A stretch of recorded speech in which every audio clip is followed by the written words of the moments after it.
മനസ്സിന് പ്രശ്നമുണ്ടെങ്കിൽ നമ്മുടെ ശരീരത്തിൻ്റെ അവസ്ഥയെ ഗുരുതരമാക്കാനുള്ള സാധ്യത 7 മുതൽ 50% വരെ കൂടുതലാണ് എന്നുള്ളതാണ് പഠനങ്ങൾ പറയുന്നത്.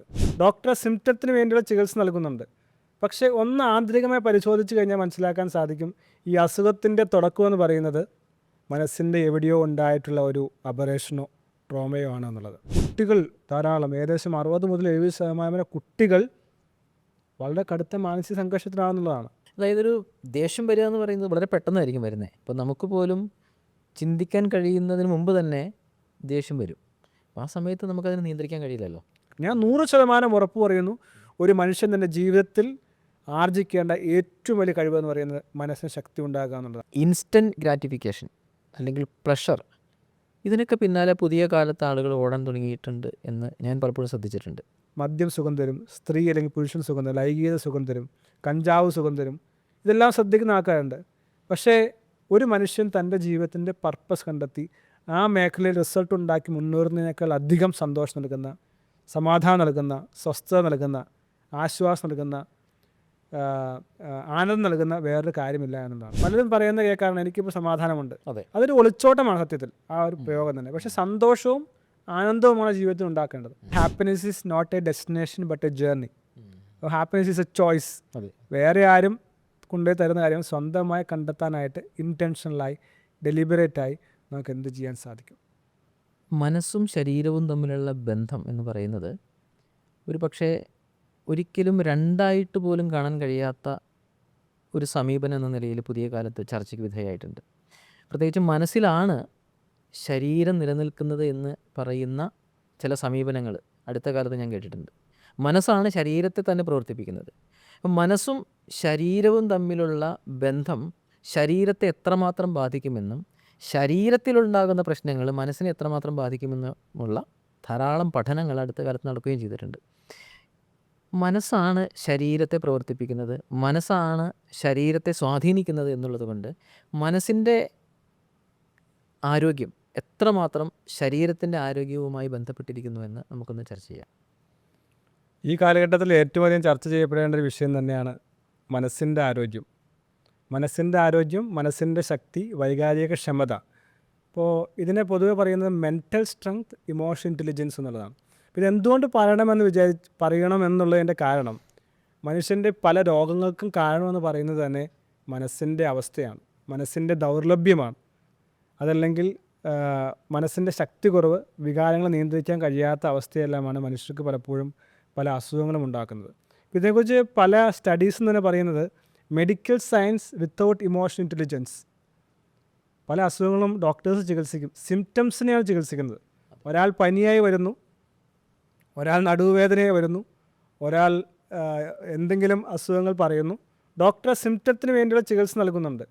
പക്ഷേ ഒന്ന് ആന്തരികമായി പരിശോധിച്ച് കഴിഞ്ഞാൽ മനസ്സിലാക്കാൻ സാധിക്കും, ഈ അസുഖത്തിൻ്റെ തുടക്കമെന്ന് പറയുന്നത് മനസ്സിൻ്റെ എവിടെയോ ഉണ്ടായിട്ടുള്ള ഒരു അബറേഷനോ ട്രോമയോ ആണ് എന്നുള്ളത്. ഇതിനെ പൊതുവെ പറയുന്നത് സൈക്കോസൊമാറ്റിക് ഡിസോർഡേഴ്സ് എന്ന് പറയാറുണ്ട്. ചിലപ്പോൾ PNI, സൈക്കോ ന്യൂറോ ഇമ്മ്യൂണോളജി എന്ന് പറയാറുണ്ട്. ഇതൊരു ഡിബേറ്റിംഗ് ആയിട്ടുള്ള വിഷയമാണ്. എന്ന് വെച്ചാൽ എല്ലാ അസുഖങ്ങളും വരുന്നത് മനസ്സിൽ നിന്നാണ് എന്നുള്ളതല്ല. പക്ഷേ മനസ്സിന് പ്രശ്നമുണ്ടെങ്കിൽ തീർച്ചയായും അസുഖങ്ങൾ ഉണ്ടാകാനുള്ള സാധ്യത കൂടുതലാണ്. മാത്രമല്ല, മനസ്സിന് പ്രശ്നമുണ്ടെങ്കിൽ നമ്മുടെ ശരീരത്തിൻ്റെ അവസ്ഥയെ ഗുരുതരമാക്കാനുള്ള സാധ്യത 7 മുതൽ 50% വരെ കൂടുതലാണ് എന്നുള്ളതാണ് പഠനങ്ങൾ പറയുന്നത്. അപ്പോൾ അതുകൊണ്ട് മനസ്സിൻ്റെ ചിന്താഗതികൾ, മനസ്സിൻ്റെ വിഷമങ്ങൾ, ഇവയെല്ലാം ശാരീരികമായിട്ടുള്ള പ്രതിസന്ധികൾ ഉണ്ടാക്കാനുള്ള സാധ്യത വളരെ കൂടുതലാണ്. ഇപ്പോൾ സ്റ്റാൻഫോർഡ് യൂണിവേഴ്സിറ്റി അല്ലെങ്കിൽ യൂണിവേഴ്സിറ്റി ഓഫ് നോർത്ത് കരോലിന, ഇങ്ങനെയുള്ള യൂണിവേഴ്സിറ്റികളിലൊക്കെ ധാരാളം പഠനങ്ങൾ നടത്തിയിട്ടുണ്ട്. ഈ പഠനങ്ങളിലൊക്കെ കണ്ടെത്താൻ സാധിച്ചത് മനസ്സിൻ്റെ അവസ്ഥ മനുഷ്യൻ്റെ ആരോഗ്യത്തെ സ്വാധീനിക്കുന്നു എന്നുള്ളത് തന്നെയാണ്. അപ്പോൾ നാം കഴിഞ്ഞ തവണ ചെയ്തൊരു വീഡിയോ ആയിരുന്നു എങ്ങനെ മനഃശക്തി കൊണ്ടുവരാം. അപ്പോൾ അതിനുശേഷം ധാരാളം ആളുകൾ വിളിക്കുകയും ഒപ്പം തന്നെ കമൻറ്റ് ചെയ്യുകയും ചെയ്ത കാര്യമാണ്, എനിക്ക് മനസ്സിന് ശക്തിയില്ല. നിങ്ങൾ പറയുന്ന ഈ കാര്യങ്ങളെല്ലാം വളരെ സത്യമായിട്ടുള്ള കാര്യം തന്നെയാണെന്ന് അനുഭവിക്കുന്ന പല ആളുകളും പറയുന്നുണ്ട്. തീർച്ചയായിട്ടും നമ്മളറിയുന്ന പല ഡോക്ടേഴ്സും പറയാറുണ്ട്, അല്ലെങ്കിൽ ചില പേഷ്യൻസും പറയാറുണ്ട്, ഞങ്ങൾ ആശുപത്രിയിൽ പോയി ഇന്നതാണ് പ്രശ്നം, ഡോക്ടർ പരിശോധിച്ചു, കുറേ ചികിത്സകൾ നടത്തി, പക്ഷേ എന്താണ് രോഗമെന്ന് കണ്ടുപിടിക്കാൻ സാധ്യതയില്ല എന്നുള്ളത്. ഇത് 2 ആസ്പെക്റ്റാണ് ഇതിനകത്തുള്ളത്. ഒന്ന്, ഒരു രോഗവുമായി ഹോസ്പിറ്റലിൽ ചെല്ലുന്നയാൾ അയാൾ ചികിത്സിക്കപ്പെടുന്നത് യഥാർത്ഥത്തിൽ ആ രോഗത്തിന് വേണ്ടി തന്നെ ആകണമെന്നില്ല. എന്ന് വെച്ചാൽ റൂട്ട് കോസ്, ഈ രോഗമുണ്ടാകാനുള്ള പ്രധാനപ്പെട്ട കാരണം മനസ്സാണ്, അത് ചികിത്സിക്കപ്പെടുന്നില്ല. രണ്ടാമത് വളരെ പ്രധാനപ്പെട്ട ഒരു സ്റ്റഡി ആയിട്ട് കാണാൻ സാധിച്ചത്, ചില ആളുകൾ ഇപ്പോൾ കീമോതെറാപ്പി ചെയ്യുന്നവർ, അല്ലെങ്കിൽ ഡിപ്രഷനിലൂടെ കടന്നു പോകുന്നവർ, അതല്ലെങ്കിൽ ഡയാലിസിസ് ചെയ്യുന്ന ആളുകൾ, അല്ലെങ്കിൽ റീസെൻ്റ്ലി ഡിവോഴ്സ് ആയിട്ടുള്ള ആളുകൾ, ഇവരെല്ലാം വളരെയധികം മെൻ്റൽ ആഗണിയിലൂടെയാണ് കടന്നു പോകുന്നത്. ഈ ഒരു അവസ്ഥയുടെ കടന്നു പോകുമ്പോൾ ഇവർ ഹോസ്പിറ്റലിൽ ചെല്ലുമ്പോൾ അവിടെ ലഭിക്കുന്ന ആ ഒരു കെയർ അല്ലെങ്കിൽ ട്രീറ്റ്മെൻറ്റ് ഇമോഷണൽ ഇൻ്റലിജൻസ് ഇല്ലാത്തതാണെങ്കിൽ അവർ രോഗാവസ്ഥയെ അത് കൂടുതൽ കഠിനമാക്കുകയും ഇവൻ മരണത്തിലേക്ക് തള്ളി പോകാനും എത്തിച്ചേരാനും സാധ്യത വളരെ കൂടുതലാണ്. ഇവിടെയാണ് മനസ്സിൻ്റെ ശക്തി. ഇപ്പോൾ ഇത് ഡാനിയൽ ഗോൾമാൻ എന്ന് പറയുന്ന ആൾ വളരെ റെവല്യൂഷണറീസ് ആയിട്ടുള്ള പുസ്തകം എഴുതിയിട്ടുണ്ട്. ആ പുസ്തകത്തിൻ്റെ പേര് ഇമോഷണൽ ഇൻ്റലിജൻസ് എന്നാണ്.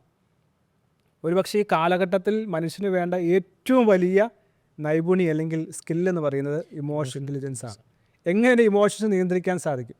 ഇപ്പോൾ നമുക്കറിയാം, ഈ പല അസുഖങ്ങളെക്കുറിച്ചും അതിൻ്റെ സോഴ്സായിട്ട് പറയുന്നുണ്ട്. പെർസിസ്റ്റൻറ്റ് സാഡ്നെസ്, ഡിപ്രഷൻ എന്ന് വിളിക്കാം, അല്ലെങ്കിൽ ആങ്ഷൈറ്റി, അല്ലെങ്കിൽ ആങ്കർ, സാഡ്നെസ്, ഇതെല്ലാം ഒരു വിധത്തിലുള്ള അസുഖങ്ങളിലേക്ക് മനുഷ്യനെ കൊണ്ടുപോകുന്നുണ്ട്. അപ്പോൾ ഇതിൽ പറയുന്നത് 3 ബിഗ് ഇമോഷൻസ് എന്ന് പറയും. ഏറ്റവും അധികം രോഗങ്ങൾ കൊണ്ടുവരുന്ന, ഏറ്റവും കഠിനമായ ജീവിത പ്രതിസന്ധി ഉണ്ടാക്കുന്ന 3 ഇമോഷൻസ്. 1 anchor, 2 anxiety, 3 depression. ഈ 3 മാനസിക അവസ്ഥകളാണ് മനുഷ്യൻ്റെ ശാരീരികമായിട്ടുള്ള ആരോഗ്യകരമായിട്ടുള്ള പ്രശ്നങ്ങളിലേക്ക് പലപ്പോഴും നയിക്കാറുള്ളത്.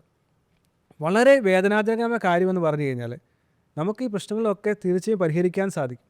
ആങ്ഷൈറ്റി, സ്ട്രെസ്സ്, ഡിപ്രഷൻ, സാഡ്നെസ്, ഇതിനെല്ലാം നമുക്ക് വളരെ സിമ്പിളായ ടെക്നിക്കുകളിലൂടെ നമുക്ക് തീർച്ചയായും പരിഹരിക്കാൻ സാധിക്കും. കുറേ ആളുകളൊക്കെ നമ്മൾ വിളിക്കുന്നുണ്ട്, സംസാരിക്കുന്നുണ്ട്. ഇവരുടെ പ്രശ്നങ്ങൾ കേട്ട് കഴിയുമ്പോൾ നമുക്ക് മനസ്സിലാക്കാൻ സാധിക്കും ഇവർക്ക് ഒരു ബേസിക് ആയിട്ടുള്ള ശരിയായ ഒരു ആക്ഷൻ അല്ലെങ്കിൽ ട്രീറ്റ്മെൻറ്റ് ഇവർക്ക് എടുക്കാനായിട്ട് സാധിക്കുന്നില്ല. അപ്പോൾ അവിടെ റൈറ്റ് ആയിട്ടുള്ള ഇൻ്റർവെൻഷൻ നമുക്ക് ആവശ്യമാണ്. ഇപ്പോൾ ഉദാഹരണം പറഞ്ഞു കഴിഞ്ഞാൽ, ഇപ്പോൾ കീമോതെറാപ്പി അണ്ടർഗോ ചെയ്യുന്നയാൾ, അല്ലെങ്കിൽ ഡയാലിസിസ് അണ്ടർഗോ ചെയ്യുന്നയാൾ, അതല്ലെങ്കിൽ ഡിപ്രഷന് ട്രീറ്റ്മെൻറ്റ് എടുക്കുന്നയാൾ, ഇവർ കടന്നു പോകുന്ന മാനസികമായൊരു അവസ്ഥയുണ്ട്. പലപ്പോഴും ഡോക്ടേഴ്സ് മെഡിസിൻസ് കൊടുക്കുക, നേരെ കാര്യങ്ങൾ പറയുന്നു, മരുന്ന് എഴുതുന്നു, ആ ഒരവസ്ഥയാണ്. പക്ഷേ ഇതോടെ അറ്റാച്ച്ഡ് ആയിട്ട് വേണ്ടൊരു കാര്യമാണ് ഇമോഷണൽ ഇൻ്റലിജൻസ് എന്ന് പറയുന്നത്, അല്ലെങ്കിൽ മെൻ്റൽ സ്ട്രെങ്ത് എന്ന് പറയുന്നത്. ഇപ്പോൾ നമ്മളിപ്പോൾ മാനേജ്മെൻറ്റിലൊക്കെ പഠിക്കുന്നൊരു തിയറിയാണ് മാസ്ലോസ് നീഡ് ഹൈറാർക്കി തിയറി. അപ്പോൾ ബേസിക് നീഡ് മുതൽ സെൽഫ് ആക്ച്വലൈസേഷൻ വരെ ആ നീഡിനകത്ത് പറയുന്നുണ്ട്. ബേസിക് നീഡ് എന്ന് വെച്ചാൽ ആഹാരം, വസ്ത്രം, പാർപ്പിടം, സേഫ്റ്റി.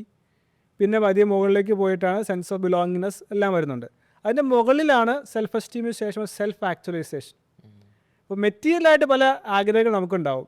വലിയ വീട് വാങ്ങണം, വാഹനം വാങ്ങണം, അല്ലെങ്കിൽ വലിയ എംപററായിട്ടുള്ള ബിസിനസ്സുകൾ സെറ്റ് ചെയ്യണം. പക്ഷേ ഒരു വ്യക്തി യഥാർത്ഥത്തിൽ തൻ്റെ ജീവിത കാലഘട്ടത്തിൽ ആഗ്രഹിക്കേണ്ട ഏറ്റവും വലിയ കാര്യം എന്ന് പറയുന്നത് മെൻ്റലി സ്ട്രോങ് ആകുക, ഇമോഷണൽ ഇൻ്റലിജൻ്റ് ആകുക. എന്ന് വെച്ചാൽ ഏത് ഇമോഷൻ സാഹചര്യം വന്നാലും, ഏത് പ്രതിസന്ധി വന്നാലും അതിനെ മറികടക്കുവാനായി എൻ്റെ മനസ്സ് തയ്യാറുള്ളതാണോ, എൻ്റെ മനസ്സ് എത്ര ശക്തമായിട്ടുള്ളതാണോ എന്നുള്ള ചിന്ത. പലപ്പോഴും നമുക്ക് കാണാൻ സാധിക്കും, ചില ആളുകളൊക്കെ ഇപ്പോൾ ഭാര്യയോ അല്ലെങ്കിൽ ഭർത്താവോ, ഭാര്യ മരിച്ചു കഴിഞ്ഞാൽ ഭർത്താവിന് ജീവിക്കാൻ സാധിക്കുന്നില്ല, അല്ലെങ്കിൽ ഭർത്താവ് മരിച്ചു കഴിഞ്ഞാൽ ഭാര്യയ്ക്ക് ജീവിക്കാൻ സാധിക്കുന്നില്ല. ഈ കാലഘട്ടങ്ങളിലൊക്കെ പല ആളുകളുടെ അനുഭവങ്ങൾ കാണാറുണ്ട്. ചങ്കത്തടിച്ച് നിലവിളിക്കുകയാണ്, ഇനി എന്ത് ചെയ്യും, ഇനി ജീവിക്കാൻ സാധിക്കുന്നില്ല, അല്ലെങ്കിൽ ബന്ധങ്ങൾ വേർപിരിഞ്ഞാൽ മുന്നോട്ട് പോകാൻ സാധിക്കുന്നില്ല. അല്ലെങ്കിൽ ചില ആളുകൾ പറയും, നീ ഇല്ലാതെ എനിക്ക് ജീവിക്കാൻ സാധിക്കുകയില്ല. അല്ലെങ്കിൽ ചില പ്രശ്നങ്ങൾ വരുന്നു, പെട്ടെന്ന് തന്നെ ഡൗൺ ആയി പോകുന്നു. പല ആളുകളും വിളിക്കുകയും അല്ലെങ്കിൽ മെസ്സേജ് അയക്കുകയും ചെയ്യാറുണ്ട്. പരീക്ഷ സമയത്ത് അവരുടെ ജീവിതം തകർന്നു, ഒരു ജോലി നഷ്ടപ്പെട്ടു, ജീവിതം തകർന്നു, ഒരു കടം വന്നു, ജീവിതം തകർന്നു, അല്ലെങ്കിൽ ആത്മഹത്യ ചെയ്യുന്നു. നിസ്സാര കാരണങ്ങളെ പോലും അതിജീവിക്കാൻ കഴിയാത്ത മാനസികാവസ്ഥ. അപ്പോൾ അത് വിദ്യാഭ്യാസം എത്ര കൂടിയിട്ടോ സമ്പത്ത് എത്ര കൂടിയിട്ടോ ഇതിനൊന്നും ബാധകമല്ല എന്നുള്ളതാണ്. നമ്മളറിയാം, ഇതൊരു എക്സെപ്ഷണൽ കേസായിട്ട് എടുക്കാൻ വേണ്ടിയല്ല. വളരെ ഉയർന്ന ഉദ്യോഗസ്ഥൻ, നമ്മളെല്ലാം പേപ്പറിൽ വായിച്ചതാണ്, ഒരാൾ ഒന്ന് പരസ്യമായി കളിയാക്കി എന്ന് പറഞ്ഞ് ആത്മഹത്യ ചെയ്തു. ഒരു വളരെ പ്രശസ്തനായ ലക്ഷക്കണക്കിന് ശമ്പളം മേടിക്കുന്ന ഒരു ഡോക്ടർ അദ്ദേഹത്തിന് ജോലി ചെയ്യാൻ കഴിയുന്നില്ല എന്ന് തോന്നിയ സമയത്ത് ആത്മഹത്യ ചെയ്യുന്നു. അപ്പോൾ ഇവിടെ പണം എത്രയുണ്ട് എന്നുള്ളതോ പ്രശസ്തി എത്രയുണ്ട് എന്നുള്ളതോ, അല്ലെങ്കിൽ നാം എത്രമാത്രം വലിയ കുടുംബത്തിൽ ജനിച്ചവരാണ് എന്നുള്ളതോ ഒന്നുമല്ല പ്രധാനപ്പെട്ട കാരണം. മനസ്സിന് ശക്തിയുണ്ടോ, എൻ്റെ ഉള്ളിൽ തിളച്ചു മറിയുന്ന ഇമോഷൻസിനെ നിയന്ത്രിക്കാൻ കഴിയുന്നുണ്ടോ? Every man is A walking volcano എന്നാണ് വോൾട്ടയർ പറഞ്ഞത്. ഓരോ മനുഷ്യനും ഒരു തിളച്ചു മറിയുന്ന ഒരു അഗ്നിപർവ്വതമായ ജീവിതം മുന്നോട്ട് കൊണ്ടുപോവുകയാണ്. വളരെയധികം ഫ്രസ്ട്രേഷനിലൂടെ മനുഷ്യൻ കടന്നു പോവുകയാണ്. അപ്പോൾ ഈ സൈക്കോസൊമാറ്റിക് മനസ്സിൻ്റെ അവസ്ഥ ശരീരത്തെ ബാധിക്കുന്നു. അല്ലെങ്കിൽ PNI സൈക്കോ ന്യൂറോ ഇമ്മ്യൂണോളജി, അത് പഠന വിഷയം തന്നെയാണ്. ഇതെല്ലാം പറഞ്ഞു വെക്കുന്നത് മനസ്സിൻ്റെ അസ്വസ്ഥത ഉണ്ടെങ്കിൽ അത് രോഗമായി മാറും. പല അസുഖങ്ങൾ, ആസ്മ അല്ലെങ്കിൽ ആർത്രൈറ്റിസ്, ഹെഡ് ഏക്ക് അല്ലെങ്കിൽ സൈനിസം, ബാക്ക് പെയിൻ, പിന്നെ heart disorders, cardio vascular diseases, blood coagulation ബന്ധപ്പെട്ട ഡിസീസസ്, ഇതിൻ്റെ പലതിൻ്റെയും റൂട്ട് കോസ് എന്ന് പറയുന്നത് ഈ മനസ്സിന് ശക്തിയില്ലാത്ത അല്ലെങ്കിൽ മനസ്സിൻ്റെ ഞാൻ പറഞ്ഞ 3 ഇമോഷൻസിനെ കൺട്രോൾ ചെയ്യാൻ സാധിക്കാത്ത ആങ്ഷൈറ്റി, ആങ്കർ, ഡിപ്രഷൻ, ഇത് ഉണ്ടാകുന്നുണ്ട്. എന്തുകൊണ്ടാണ് ആങ്കർ ഉണ്ടാകുന്നത്? ഒരു മനുഷ്യൻ ദേഷ്യപ്പെടാനുള്ള കാരണം എന്താണ്? അല്ലെങ്കിൽ സങ്കടപ്പെടാനുള്ള കാരണം എന്താണ്? നിരാശയിലേക്ക് പോകാനുള്ള കാരണം എന്താണ്? കാരണം സ്വന്തമായി തൻ്റെ വികാരത്തെ നിയന്ത്രിക്കാനായിട്ട് ആ മനുഷ്യന് കഴിയുന്നില്ല എന്നുള്ളതാണ്. ഇപ്പോൾ സെനക്ക എന്ന് പറയുന്ന അല്ലെങ്കിൽ മാർക്കസ് ഒറീലിയസ് എന്ന് പറയുന്ന റോമിലൊക്കെ ഗ്രീക്കൊക്കെ ഫിലോസഫേഴ്സായിട്ട് ആളുകൾ ഇതിനെക്കുറിച്ച് ധാരാളം പറയുന്നുണ്ട്.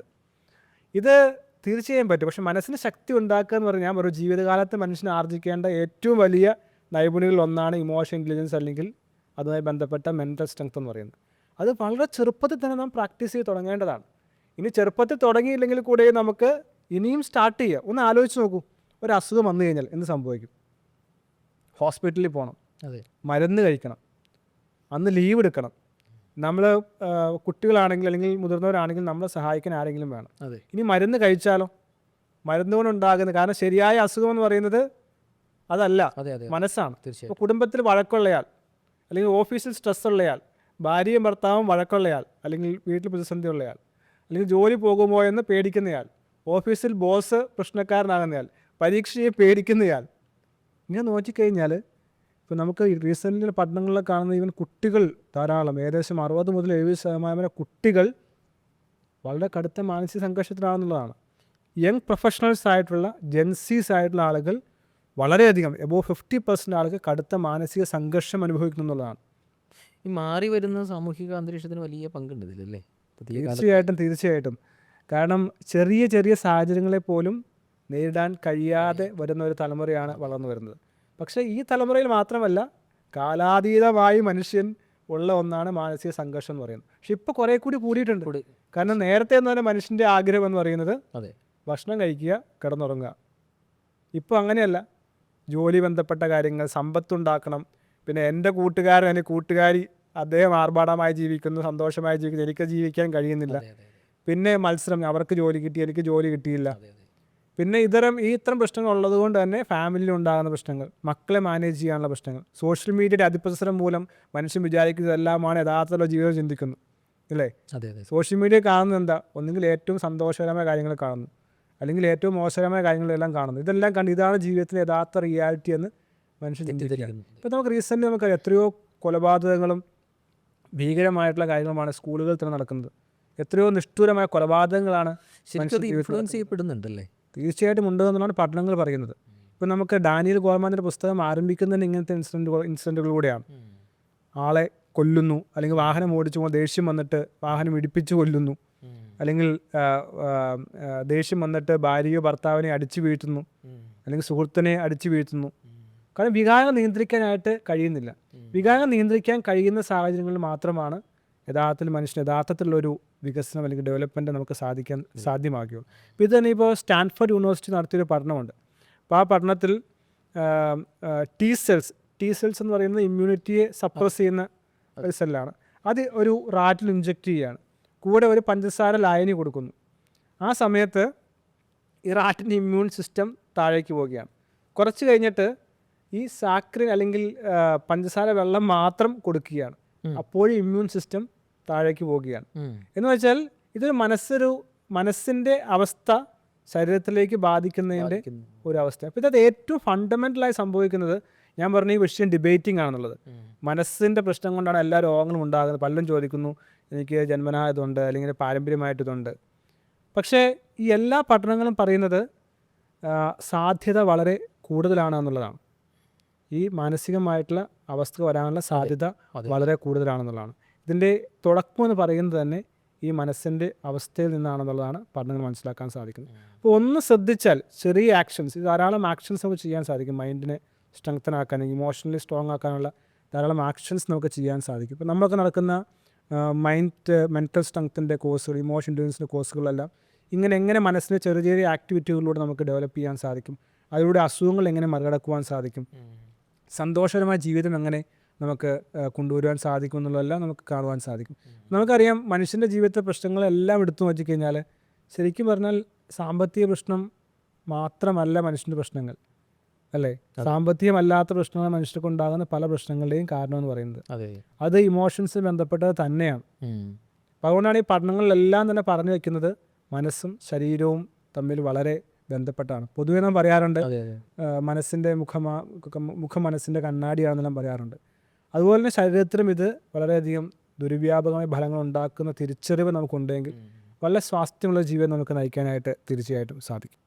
അതുപോലെ തന്നെ കോപം, ദേഷ്യം, ഈ തിരക്ക് പിടിച്ച ജീവിതത്തിനിടയിൽ ആങ്കർ മാനേജ്മെൻറ്റ് എത്രമാത്രം ഫലപ്രദമായി നടപ്പാക്കാൻ കഴിയുമെന്നുള്ളതിനെ പറ്റി കുറച്ച് വിശദമായിട്ട് നമുക്ക് സംസാരിക്കാം. ചർച്ച ചെയ്യേണ്ട വിഷയം തന്നെയാണ്. കാരണം ചർച്ച ചെയ്യണമെന്ന് പറയാൻ കാരണം നമ്മൾ വിചാരിക്കുന്ന ദേഷ്യപ്പെടുന്നതുകൊണ്ട് കുഴപ്പമൊന്നുമില്ലല്ലോ, അല്ലേ? പക്ഷെ ദേഷ്യമുണ്ടാക്കുന്ന ഒരു ദുർവ്യാപകമായ സൈക്കോസൊമാറ്റിക് എഫക്റ്റ് വളരെ വളരെ സ്ട്രോങ് ആണ്. അതെ, ദേഷ്യം ഡയറക്റ്റ്ലി ഹൃദയത്തെയാണ് അഫക്റ്റ് ചെയ്യുന്നത്. ഏറ്റവും കൂടുതൽ അഫക്റ്റ് ചെയ്യുന്നത്, അല്ലേ? ഏറ്റവും കൂടുതൽ അഫക്റ്റ് ചെയ്യുന്നത് ഹൃദയത്തെയാണ്. ഹാർട്ട് അറ്റാക്ക് ഉണ്ടാകാനുള്ള സാധ്യത 7 ഇരട്ടിയാണ്. പഠനങ്ങൾ നടന്നിട്ടുണ്ട്, ധാരാളം പഠനങ്ങളുണ്ട്. ഇപ്പോൾ സ്റ്റാൻഫോർഡ് യൂണിവേഴ്സിറ്റി മെഡിക്കൽ യൂണിവേഴ്സിറ്റി നടത്തിയ ഒരു പഠനമുണ്ട്. അത് ശരിക്കും ഈ ഹാർട്ട് അറ്റാക്ക് വന്ന ആളുകൾക്ക് അവർ 2 കണ്ടീഷനിലായിട്ട് അവരെ ട്രീറ്റ് ചെയ്തു. ഒന്ന്, ഹാർട്ട് അറ്റാക്ക് വന്ന ആളുകൾക്ക് ആങ്കർ മാനേജ് ചെയ്യാനുള്ള ഒരു പ്രോഗ്രാം അറ്റൻഡ് ചെയ്യിപ്പിച്ചു. മറ്റേ ആൾക്കാരെ ഒന്നും ചെയ്യിപ്പിച്ചില്ല. ഈ ഹാർട്ട് അറ്റാക്ക് ഉണ്ടായ ആളുകൾ ഈ ആങ്കർ മാനേജ്മെൻറ്റ് പ്രോഗ്രാമിലൂടെ കടന്നുപോയ ആളുകൾക്ക് പിന്നീട് ഹാർട്ട് അറ്റാക്ക് ഉണ്ടായിട്ടുള്ള സാഹചര്യം വളരെ വിരളമായിരുന്നു, കുറഞ്ഞു. പക്ഷേ ഇത് ആങ്കർ മാനേജ് ചെയ്യാൻ ഉള്ള ട്രെയിനിങ് കിട്ടാത്ത ആളുകളിൽ 46% ആളുകളിലും രണ്ടാമത് ഹാർട്ട് അറ്റാക്ക് ഉണ്ടായി എന്നാണ് പഠനം പറയുന്നത്. ഇതിനകത്ത് ഒരു കാര്യം മനസ്സിലാക്കേണ്ടത്, ഞാൻ നേരത്തെ പറഞ്ഞു 3 big emotions: anger, anxiety, depression. ഇതിൽ ആങ്കർ എന്ന് പറയുന്നത് ധാരാളം ആളുകൾക്കുള്ളതാണ്. ഓരോ പ്രാവശ്യവും ദേഷ്യപ്പെടുമ്പോൾ നമ്മുടെ ഹൃദയത്തിൻ്റെ ഇടിപ്പ് കൂടുന്നു, ബ്ലഡ് പ്രഷർ കൂടുന്നു. അത് ഹൃദയത്തെ താങ്ങാനായിട്ട് സാധിക്കുന്നില്ല. അതാണ് യഥാർത്ഥ ഹൃദയത്തിൻ്റെ കപ്പാസിറ്റി ഓരോ പ്രാവശ്യം ദേഷ്യപ്പെടുമ്പോഴും കുറഞ്ഞുകൊണ്ടിരിക്കുകയാണെന്നുള്ളതാണ്. അതായത് ഈ ദേഷ്യത്തെ കൈകാര്യം ചെയ്യാൻ ശരിക്കും പറഞ്ഞാൽ ഹൃദയമാണ് ഏറ്റവും കൂടുതൽ എഫേർട്ട് എടുക്കുന്നത്, അല്ലേ? ഹൃദയമാണ് ഏറ്റവും കൂടുതൽ എഫേർട്ട് ഇടുന്നതും ഹൃദയമാണ് ഏറ്റവും കൂടുതൽ അഫക്റ്റ് ചെയ്യപ്പെടുന്നതും.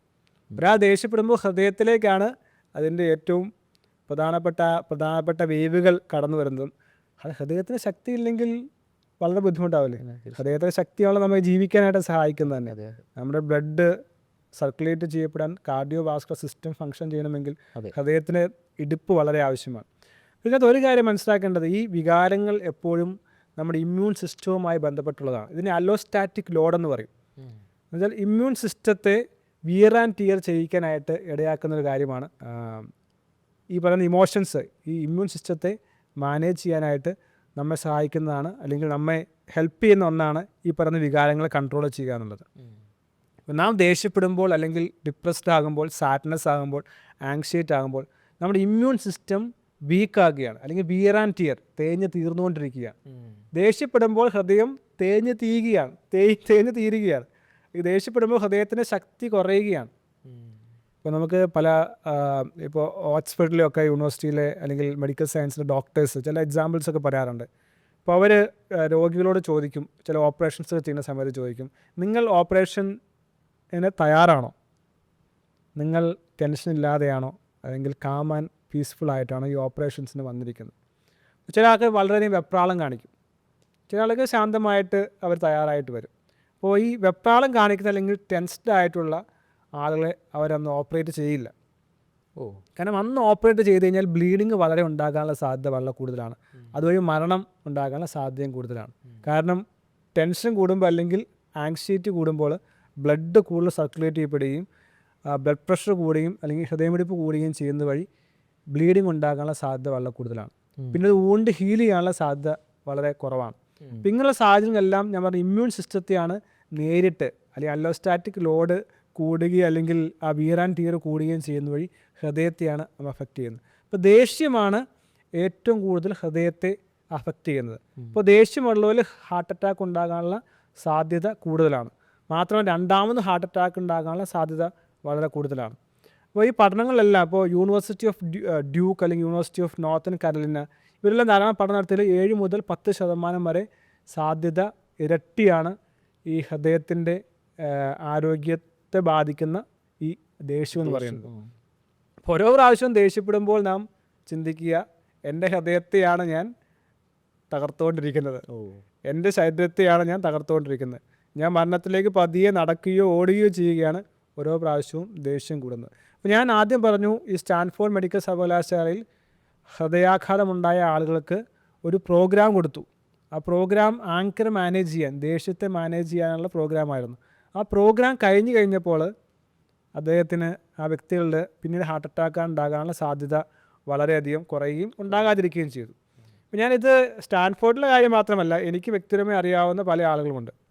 അവരിൽ പലർക്കും വളരെ സ്ട്രോങ് ആയിട്ടുള്ള ഇൻ്റർവെൻഷൻസിലൂടെ അവരുടെ ആരോഗ്യത്തെ മെച്ചപ്പെടുത്തുവാൻ നമുക്ക് സാധിച്ചു എന്നാണ് ആങ്കർ മാനേജ്മെൻറ്റ് കോഴ്സ്. പലരും പറയും എനിക്ക് ദേഷ്യത്തെ അടക്കാൻ സാധിക്കുന്നില്ല, ദേഷ്യം വന്നു കഴിയുമ്പോൾ പാത്രം വലിച്ചെറിയുക, അല്ലെങ്കിൽ മൊബൈൽ അടിച്ചു പൊട്ടിക്കുക, ഗ്ലാസ് അടിച്ചു പൊട്ടിക്കുക, ഭാര്യയോ ഭർത്താവിനെയും മക്കളെയും തല്ലുക, ഇതെല്ലാം ചെയ്യുന്ന ആളുകളുണ്ട്. പക്ഷേ ഒരു പീരീഡ് ഓഫ് ടൈമിലെ മൈൻഡ്ഫുള്ളായ ഇൻ്റർവെൻഷൻസിലൂടെ നമുക്ക് ദേഷ്യത്തെ മാറ്റുവാൻ സാധിക്കും. അതായത് ഒരു ദേഷ്യം വരിക എന്ന് പറയുന്നത് വളരെ പെട്ടെന്നായിരിക്കും വരുന്നത്. ഇപ്പോൾ നമുക്ക് പോലും ചിന്തിക്കാൻ കഴിയുന്നതിന് മുമ്പ് തന്നെ ദേഷ്യം വരും. അപ്പോൾ ആ സമയത്ത് നമുക്കതിനെ നിയന്ത്രിക്കാൻ കഴിയില്ലല്ലോ. അപ്പോൾ അവിടെയാണ് ഈ പറയുന്ന ശാസ്ത്രീയമായ സമീപനം നാം സ്വീകരിക്കുന്നതും ഈ മെഡിക്കൽ സയൻസിൽ അവരും സ്വീകരിച്ച അതേ സമീപനം തന്നെയായിരുന്നു. ഇപ്പോൾ പറഞ്ഞു, ദേഷ്യം വരുമ്പോൾ പെട്ടെന്ന് വരികയാണ്, എനിക്കത് മനസ്സിലാക്കാൻ സാധിക്കുന്നതിന് മുമ്പ് ഞാൻ ആക്ട് ചെയ്ത് പോവുകയാണ്, ഞാൻ വാക്ക് പറഞ്ഞ് പുറത്തെൻ്റെ വായിൽ നിന്ന് പോകുന്നു, അല്ലെങ്കിൽ ആക്ഷൻസ് ഉണ്ടായി പോകുന്നു. പക്ഷേ ഈ കുറേ മൈൻഡ്ഫുൾനെസ് അല്ലെങ്കിൽ കൊഗ്നിറ്റീവ് CBT പോലുള്ള ചില ചെറുതും വലുതുമായ തെറാപ്പി ആളുകൾക്കനുസരിച്ച് കൊടുത്തു കഴിയുമ്പോൾ അവർക്ക് മനസ്സിലാക്കാൻ സാധിക്കും, ഞാൻ ദേഷ്യപ്പെടാനായിട്ട് പോവുകയാണ് അല്ലേ. അത് തിരിച്ചറിയുമ്പോൾ ആൾക്ക് ട്യൂൺ ചെയ്യാൻ സാധിക്കും, ഞാൻ ദേഷ്യപ്പെടാനുള്ള സാധ്യത വന്നിരിക്കുന്നു, ഞാൻ ദേഷ്യപ്പെടാനുള്ള സാധ്യതയുണ്ട്, ദേഷ്യപ്പെട്ടത് ഇങ്ങനെയെല്ലാം ഉണ്ടാകാൻ സാധ്യതയുണ്ട്. അല്ലാതെ ഒരിക്കലും ദേഷ്യം നമുക്ക് ഒഴിവാക്കാൻ സാധിക്കില്ല. ദേഷ്യം എന്ന് പറയുന്നത് നല്ലൊരു വികാരം തന്നെയാണ്. പണ്ടങ്ങ് പറയുന്ന മോഡറേറ്റ് ആയിട്ടുള്ള ദേഷ്യം എപ്പോഴും നല്ലത് തന്നെ, അതുകൊണ്ട് യാതൊരു വിധത്തിലുള്ള ദോഷവുമില്ല. പക്ഷേ ഈ ദേഷ്യം പുറത്ത് നമുക്ക് കൺട്രോൾ ചെയ്യാൻ കഴിയാതെ ഔട്ട് ബേസ്റ്റ് ആകുകയും അത് മറ്റുള്ളവർക്ക് ദോഷമാകുകയും അതുവഴി ബന്ധങ്ങൾ തകരുകയും മാത്രമല്ല, ദേഷ്യം വരുമ്പോൾ 2 വിധത്തിൽ സംഭവിക്കുന്നത്. ഒന്ന്, മറ്റേയാൾക്കും പ്രശ്നം ഉണ്ടാകുന്നു, സ്വന്തമായിട്ടും പ്രശ്നം ഉണ്ടാകും അല്ലേ. അപ്പോൾ അതുകൊണ്ട് ഇതൊരു ആങ്കർ എന്ന് പറയുന്നത് വളരെ ഡിഫിക്കൽട്ടായിട്ടുള്ള ഒരു ഇമോഷൻ തന്നെയാണ്. അത് മരണത്തിലേക്ക് നമ്മെ പതിയെ നയിക്കുന്ന ഒരു കാര്യം. പലരും ചോദിക്കും, ഹാർട്ട് അറ്റാക്ക് ഉണ്ടാകുന്ന എല്ലാവർക്കും ദേഷ്യമുണ്ടോ എന്ന്. ഇവിടെ ഞാൻ എക്സെപ്ഷൻ പറയുകയാണ്. ഹാർട്ട് അറ്റാക്ക് ഉണ്ടാകുന്ന എല്ലാവരും ദേഷ്യം കൊണ്ടല്ല ഹാർട്ട് അറ്റാക്ക് ഉണ്ടാകുന്നത്, പല പല കാരണങ്ങളുണ്ട്. പക്ഷേ നിങ്ങൾക്ക് ദേഷ്യമുണ്ടെങ്കിൽ ഹാർട്ട് അറ്റാക്ക് ഉണ്ടാകാനുള്ള സാധ്യത വളരെ കൂടുതലാണ്. ഒന്ന് ആലോചിച്ച് നോക്കൂ. ഇപ്പോൾ ഹാർട്ട് അറ്റാക്ക് എന്ന് പറയുന്നത് വളരെ കോമൺ ആയിട്ടുള്ള കാര്യം തന്നെയാണ്. കുറേ അധികം ആളുകൾ അതിൽ ദേഷ്യമുള്ള ആളുകളാണ്. കാരണം പല ആളുകളും വിളിക്കുമ്പോൾ നമുക്കറിയാം ദേഷ്യം നിയന്ത്രിക്കാൻ സാധിക്കുന്നില്ല, ഇമോഷൻസ് നിയന്ത്രിക്കാൻ സാധിക്കുന്നില്ല, ആഗ്രഹമുണ്ട് എന്നെല്ലാം പറയുന്നുണ്ട്. നിങ്ങൾ ഹൃദയാഘാതമായി ഹോസ്പിറ്റലിൽ ചെന്ന് കഴിഞ്ഞാൽ എന്തൊക്കെയാണ് സംഭവിക്കുന്നത്? നിങ്ങളുടെ സമയം കുറേ പോകുന്നു, നിങ്ങളുടെ പണം കുറേ നഷ്ടപ്പെടുന്നു, നിങ്ങളുടെ ബന്ധുക്കളും മിത്രാദികളും എല്ലാം ദുഃഖിക്കുന്നു, വിഷമിക്കുന്നു, മനസ്സ് തളർന്നു പോകുന്നു. ഓരോ പ്രാവശ്യം ഹാർട്ട് അറ്റാക്ക് ഉണ്ടായാൽ പിന്നീട് ഉണ്ടാകാനുള്ള സാധ്യത വളരെ കൂടുതലാകുന്നു. ആത്മവിശ്വാസം പിന്നീട് അതിനെ പേടിച്ച് ജീവിക്കേണ്ടതായിട്ട് വരുന്നു. അപ്പോൾ ഇതിനെല്ലാം പരിഹാരമായി ദിവസവും അതല്ലെങ്കിൽ ആഴ്ച 2-3 ദിവസമോ 15 മിനിറ്റ് 20 മിനിറ്റ് ഒന്ന് ഇൻവെസ്റ്റ് ചെയ്ത് കഴിഞ്ഞാൽ അത് ഹൃദയത്തിൻ്റെ ആരോഗ്യത്തെ മാത്രമല്ല ഇമോഷൻസിനെ മൊത്തം നിയന്ത്രിക്കാനായിട്ട് നമുക്ക് കഴിയുന്നുണ്ടെങ്കിൽ എത്രമാത്രം മനോഹരമായിരിക്കും ജീവിതം. ഇമോഷൻസ് നിയന്ത്രിക്കാൻ സാധിക്കും തീർച്ചയായിട്ടും. അത് ആങ്കർ മാത്രമല്ല, സ്ട്രെസ്സ് മാത്രമല്ല, ആങ്സൈറ്റി മാത്രമല്ല, ഈവൻ സെക്ഷൽ ഡ്രൈവ് മാത്രമല്ല. ഇപ്പോൾ ചില ആൾക്കാർ പറയും എനിക്ക് പോൺസ് കാണണം, പോൺ കണ്ടേ പറ്റത്തുള്ളൂ, എനിക്ക് സെക്സ് ചെയ്യാൻ വളരെയധികം ഇമ്പൾസീവായിട്ട് വരുന്നു, അതല്ലെങ്കിൽ എനിക്ക് പണത്തോട് വളരെ ഗ്രീഡുണ്ട്, അല്ലെങ്കിൽ ദേഷ്യം നിയന്ത്രിക്കാൻ സാധിക്കുന്നില്ല, അസൂയ ഭയങ്കരമാണ്. ഇതെല്ലാം ഇമോഷനെ ബന്ധപ്പെട്ട കാര്യം. പക്ഷേ ഏത് ഇമോഷൻസിനെയും നമുക്ക് നമ്മുടെ കയ്യിൽ കൊണ്ടുവരുവാൻ സാധിക്കും. ഇത് ഇൻറ്റേർണൽ ലോക്കസ് ഓഫ് കൺട്രോൾ എന്നും സയൻസിൽ പറയാറുണ്ട്. എനിക്ക് എൻ്റെ വികാരത്തെ നിയന്ത്രിക്കാൻ കഴിയുക. പലപ്പോഴും മറ്റുള്ളവരാണ് നിയന്ത്രിക്കുന്നത്. ഇല്ല, ഒരാൾ എന്നെ ചീത്ത പറഞ്ഞു, അപ്പോൾ ഞാൻ ദേഷ്യപ്പെടുകയാണ്, അല്ലെങ്കിൽ എനിക്ക് ആ സാഹചര്യങ്ങളൊന്നും ഇഷ്ടപ്പെട്ടില്ല, അതുകൊണ്ട് ഞാൻ ദേഷ്യപ്പെടുകയാണ്. കാരണം എക്സ്റ്റേണൽ സർക്കംസ്റ്റാൻസസ് നമ്മെ അഫക്റ്റ് ചെയ്യുകയാണ്. ശരിക്കും സർവൈവൽ മെക്കാനിസം എന്ന നിലയിൽ കൂടി ദേഷ്യം പ്രവർത്തിക്കുന്നില്ലേ? അതാണ് ഞാൻ ആദ്യം പറഞ്ഞത്, മോഡറേറ്റ് ആയിട്ടുള്ള ദേഷ്യം നല്ലത് തന്നെയാണ്. ഇപ്പോൾ കുഞ്ഞ് അനുസരിക്കുന്നില്ല, അല്ലെങ്കിൽ കുട്ടികൾ സ്റ്റുഡൻസ് നമ്മൾ പറയുന്ന അനുസരിച്ച് കാര്യങ്ങൾ ചെയ്യുന്നില്ല, വേണമെങ്കിൽ മൈൻഡ് ചെയ്യാതെ ഇഗ്നോർ ചെയ്ത് പോവാം. പക്ഷെ അവിടെ ദേഷ്യവികാരം ഒരു കറക്റ്റീവ് മെക്കാനിസം ആയിട്ടാണ് വർക്ക് ചെയ്യുന്നത്. പക്ഷേ ആ കുട്ടിയെ ഒരു കല്ലെടുത്തിടുകയോ അതല്ലെങ്കിൽ കർണത്തടിച്ച് പൊളിക്കുകയോ ചെയ്യുന്നത്, that is beyond our emotional control. ഇതിനകത്ത് ഇമോഷൻസിനെ കുറിച്ച് ഈ ഫിലോസഫേഴ്സ് എല്ലാം പലരും പറയുന്നുണ്ട്, ഒരു മുള്ളിലേക്ക് ഇടിക്കുക അല്ലേ, മുള്ളിലേക്ക് ഇടിച്ച് എന്ത് പറ്റും? നമ്മുടെ കൈ തകർന്നു പോകും, നമ്മുടെ കൈ ചതഞ്ഞു പോകും. എപ്പോഴും അത് തന്നെയാണ് സംഭവിക്കുന്നത്. ദേഷ്യം വന്നു കഴിയുമ്പോൾ നമുക്ക് തന്നെയാണ് അധികം എഫക്റ്റ് ഉണ്ടാകുന്നത്. ഇപ്പോൾ നാം ഒരാൾ ദേഷ്യപ്പെട്ട് കഴിഞ്ഞാൽ അയാൾ നന്നാവാൻ സാധ്യതയുണ്ടോ? വളരെ ദേഷ്യപ്പെട്ട് കഴിഞ്ഞാൽ ആ ബന്ധം തകരാനുള്ള സാധ്യതയുള്ളൂ, അയാൾ നമ്മൾ ശത്രു ആകാനുള്ള സാധ്യതയുള്ളൂ. അല്ലെങ്കിൽ ചിലപ്പോൾ അയാൾ ദേഷ്യം തിരിച്ച് ദേഷ്യപ്പെടുകയും അയാൾ നമ്മൾ മുറിവേൽപ്പിക്കുകയും ചിലപ്പോൾ ശാരീരികമായി അദ്ദേഹം നമ്മെ ഉപദ്രവിക്കുകയും ചെയ്യാനുള്ള സാധ്യതയുള്ളൂ. ഇതെല്ലാം കഴിഞ്ഞിട്ട് എന്താ സംഭവിക്കുന്നത്? ഹൃദയത്തിൻ്റെ ആരോഗ്യം നഷ്ടപ്പെടുന്നു. ഹൃദയത്തിൻ്റെ ആരോഗ്യം മാത്രമല്ല, കാർഡിയോവാസ്കുലർ ഡിസീസ് മാത്രമല്ല, ഹൃദയത്തിന് ഏറ്റവും മേജറായി ബാധിക്കുന്നത്, പക്ഷേ ഇത് ഇമ്മ്യൂൺ സിസ്റ്റത്തെ വളരെയധികം ബാധിക്കും. ഞാൻ പറഞ്ഞ അലോസ്റ്റാറ്റിക് ലോഡ് നമ്മുടെ ശരീരത്തിൻ്റെ ഹൃദയത്തെ ഉൾപ്പെടെ പല ശരീരത്തിൻ്റെ അവയവങ്ങളെയും ഇത് ടീർ ആൻഡ് വീർ ചെയ്യിപ്പിക്കുന്നു. ഇമ്മ്യൂണിറ്റി നഷ്ടപ്പെട്ടാൽ പിന്നെ എപ്പോഴും അസുഖം വന്നുകൊണ്ടിരിക്കില്ല. എപ്പോഴും അസുഖം വന്നുകൊണ്ടിരുന്നാൽ എപ്പോഴും ഹോസ്പിറ്റലിൽ പോകണം, എപ്പോഴും ചുമ ഉണ്ടാകുന്നു, കോൾഡ് ഉണ്ടാകുന്നു, ആസ്മ ഉണ്ടാകുന്നു. ഇതെല്ലാം വളരെയധികം നമ്മുടെ സ്വാസ്ഥ്യം അല്ലെങ്കിൽ വെൽബീയിങ്ങിനെ സ്വാധീനിക്കുന്ന കാര്യങ്ങളാണ്. ഇമോഷൻസ് തീർച്ചയായും നമുക്ക് കൺട്രോൾ ചെയ്യാൻ സാധിക്കും. അതിൻ്റെ 5ഓളം ട്രെയിനിങ് ടെക്നിക്സുകൾ നമ്മൾ ഉപയോഗിക്കാറുണ്ട്. മെഡിറ്റേഷൻ ഉൾപ്പെടെ, മൈൻഡ്ഫുൾനെസ് ഉൾപ്പെടെ, കോഗ്നിറ്റീവ് റീഫ്രെയിമിംഗ് ഉൾപ്പെടെയുള്ള 4-5 ടെക്നിക്കുകളിലൂടെ നമുക്ക് ദേഷ്യത്തെ ഒരു പരിധി വരെ, ദേഷ്യം പൂർണ്ണമായി ഒഴിവാക്കാൻ കഴിയുമെന്നുള്ളതല്ല, പൂർണ്ണമായി പരിഹരിക്കാൻ കഴിയും. അതിലൂടെ നല്ല ബന്ധങ്ങൾ നിലനിർത്താൻ സാധിക്കും. പലപ്പോഴും നമുക്കറിയാം എത്രയോ ബന്ധങ്ങളാണ് ദേഷ്യത്തിൽ നഷ്ടപ്പെടുന്നത്. ദേഷ്യം വന്ന് മൈൻഡ്ഫുൾനെസ് അല്ലാതെ ചില വാക്ക് ഉപയോഗിച്ചു, ചിലർ ശാരീരികമായി ആക്രമിക്കുന്നു, വളരെ മോശമായ വാക്കുകൾ പ്രയോഗിക്കുന്നു, സ്വയമായി മനുഷ്യൻ ദേഷ്യം വന്നിട്ട് പീഡിപ്പിക്കുന്നു. എനിക്ക് പലരും അറിയാം, സ്വയമായി തലയിലേക്ക് ഭിത്തി ഇടിക്കുക, അല്ലെങ്കിൽ കൈ കൊണ്ടുപോയി ഭിത്തിയിലിടിക്കുക, അല്ലെങ്കിൽ കൈ മുറിക്കുക. ഇതൊക്കെ ചില ആൾക്ക് ദേഷ്യത്തെ മാനേജ് ചെയ്യാനായിട്ട് അൺസയൻറ്റിഫിക് ആയിട്ടുള്ള അല്ലെങ്കിൽ ശരിയാതല്ലാത്ത മാർഗ്ഗം ഉപയോഗിക്കുന്നുണ്ട്. ഇവിടെയാണ് ഈ ദേഷ്യം എന്ന് പറയുന്ന ഈ ബിഗ് ആയിട്ടുള്ള ആ വികാരത്തെ നിയന്ത്രിക്കാനായിട്ട് നമുക്ക് സാധിക്കുന്ന വഴി ഹൃദയത്തിൻ്റെ ആരോഗ്യവും ശരീരത്തിൻ്റെ ആരോഗ്യം അതുപോലെ ലോങ് ടൈം ആയിട്ടുള്ള ഒരു ഹാപ്പിനെസ് ഉണ്ടാക്കാനായിട്ട് നമുക്ക് സാധിക്കും എന്നുള്ള കാര്യം വളരെ പ്രധാനപ്പെട്ടതാണ്. 3 ബിഗ് ഇമോഷൻസിനകത്ത് ഒന്നാമത് പറയുന്നത് ആങ്കറാണ്. ഈ 2 ഇമോഷൻസ് കൂടി അതിനകത്തുണ്ട്. അത് ഒന്ന് ആങ്സൈറ്റി, മൂന്നാമത്തെ ഡിപ്രഷൻ എന്ന് പറയുന്നത്. ഇതിനകത്ത് science irrespective of studies prove ചെയ്തേക്കുന്ന കാര്യമാണ് ആങ്സൈറ്റിയും സ്ട്രെസ്സും കടുത്ത ശാരീരിക പ്രശ്നങ്ങൾ ഉണ്ടാക്കുന്നു എന്നുള്ളത്. ഇപ്പോൾ ആങ്കറിൻ്റെ കാര്യത്തിലാണെങ്കിലും ഡിപ്രഷൻ്റെ കാര്യത്തിലാണ് ചില ഡിസൊപ്പീനിയൻസ് ഉണ്ടെങ്കിലും ഡിസഗ്രിമെൻറ്റ്സ് ഉണ്ടെങ്കിലും സ്ട്രെസ് ആൻഡ് ആങ്സൈറ്റി ഇതിൻ്റെ ശാരീരിക പ്രത്യാഘാതത്തിൽ യാതൊരു വിധത്തിലുള്ള ഡിബേറ്റിങ്ങും ഇല്ലാത്ത സ്റ്റഡീസ് നമുക്ക് കാണാൻ സാധിക്കും. സ്ട്രെസ്സും ആങ്സൈറ്റിയുമുള്ള ആളുകളിൽ ശാരീരിക പ്രശ്നം ഉണ്ടാകാനുള്ള സാധ്യത വളരെ ഡയറക്റ്റ് ആണെന്നുള്ളത് നമുക്ക് മനസ്സിലാക്കാൻ സാധിക്കും. അതിനകത്ത് പുരുഷന്മാരിൽ ആങ്സൈറ്റിയും ഹോസ്റ്റിലിറ്റിയും, അപ്പോൾ ആങ്സൈറ്റി എന്ന ഉത്കണ്ഠയും ഹോസ്റ്റിലിറ്റി എന്ന് പറഞ്ഞാൽ വൈരാഗ്യം, സ്ത്രീകളിൽ ഫിയറും ആങ്സൈറ്റിയും, ഇത് രണ്ടുമാണ് ഈ കോമ്പിനേഷനാണ് ഏറ്റവും അധികം ദുർവ്യാപകമായിട്ടുള്ള ഫലങ്ങൾ ഉണ്ടാക്കുന്നത്. ഇപ്പോൾ ഹോസ്റ്റിലിറ്റി, മറ്റുള്ളവരോട് വൈരാഗ്യം അല്ലെങ്കിൽ വൈരം ഉണ്ടാകുക എന്ന് പറയുന്നത് നമ്മൾ വിചാരിക്കും കുഴപ്പമൊന്നുമില്ലാന്ന്, പക്ഷെ അതുണ്ടാക്കുന്ന ഈ അല്ലോസ്റ്റാറ്റിക് ലോഡ് അല്ലെങ്കിൽ ശരീരത്തിൻ്റെ ഓരോ ഇമ്മ്യൂൺ സിസ്റ്റത്തിൻ്റെയും ടീർ ആൻഡ് വീർ ഉണ്ടാക്കുന്നത് വളരെയധികം കൂടുതലാണ്. ഒരാളോട് വൈരാഗ്യം വെച്ച് പുലർത്തുക എന്ന് പറയുന്നത് അത് നാം വിചാരിക്കുന്നതിനൊക്കെ അപ്പുറമായിട്ടുള്ള ഒരു ശാരീരിക പ്രത്യാഘാതം ഉണ്ടാക്കുന്ന ഒന്ന് തന്നെയാണ്. അതുപോലെ സ്ട്രെസ്സും ആങ്സൈറ്റിയും ഉണ്ട്. ഇപ്പോൾ സ്ട്രെസ് എന്ന് പറയുന്നത് പൊതുവെ പഴയ കാര്യങ്ങളെക്കുറിച്ച് ഓർത്തുള്ള വിഷമവും ബുദ്ധിമുട്ടൊക്കെ സ്ട്രെസ് ഉണ്ടാക്കാൻ സാധ്യതയുണ്ട്. അതല്ലെങ്കിൽ ഫ്യൂച്ചറിനെ കുറിച്ചുള്ള കാര്യങ്ങൾ നമുക്ക് സ്ട്രെസ്സും ആങ്സൈറ്റിയും ഉണ്ടാക്കാനുള്ള സാധ്യതയുണ്ട്. ഈ രണ്ടും വളരെയധികം ദോഷമാണ് ഉണ്ടാക്കുന്നത്. ഇപ്പോൾ സ്റ്റഡീസിലൊക്കെ കാണാൻ സാധിക്കും, ഫൈനൽ ഇയർ എക്സാംസ് എഴുതുന്ന മെഡിക്കൽ സ്റ്റുഡൻസിനെ നടത്തിയ പഠനങ്ങളിൽ പരീക്ഷയെക്കുറിച്ചുള്ള സ്ട്രെസ് അവരുടെ പെർഫോമൻസ് കുറച്ചുവെന്നും അവർ ശാരീരിക പ്രശ്നങ്ങൾ ഉണ്ടാക്കിയെന്നും നമുക്ക് പറയാൻ സാധിക്കും. ചില സമയങ്ങളിലൊക്കെ ആൾക്കാർ വന്ന് പറയാറുണ്ട്, പരീക്ഷയാകുമ്പോൾ ഹെഡ് ഏക്ക് ഉണ്ടാകുക, അല്ലെങ്കിൽ കോൾഡ് ഉണ്ടാകുക, ഫ്ലൂ ഉണ്ടാകുക, മൈഗ്രെയിൻ ഉണ്ടാകുക, സൈനിസം ഉണ്ടാകുക.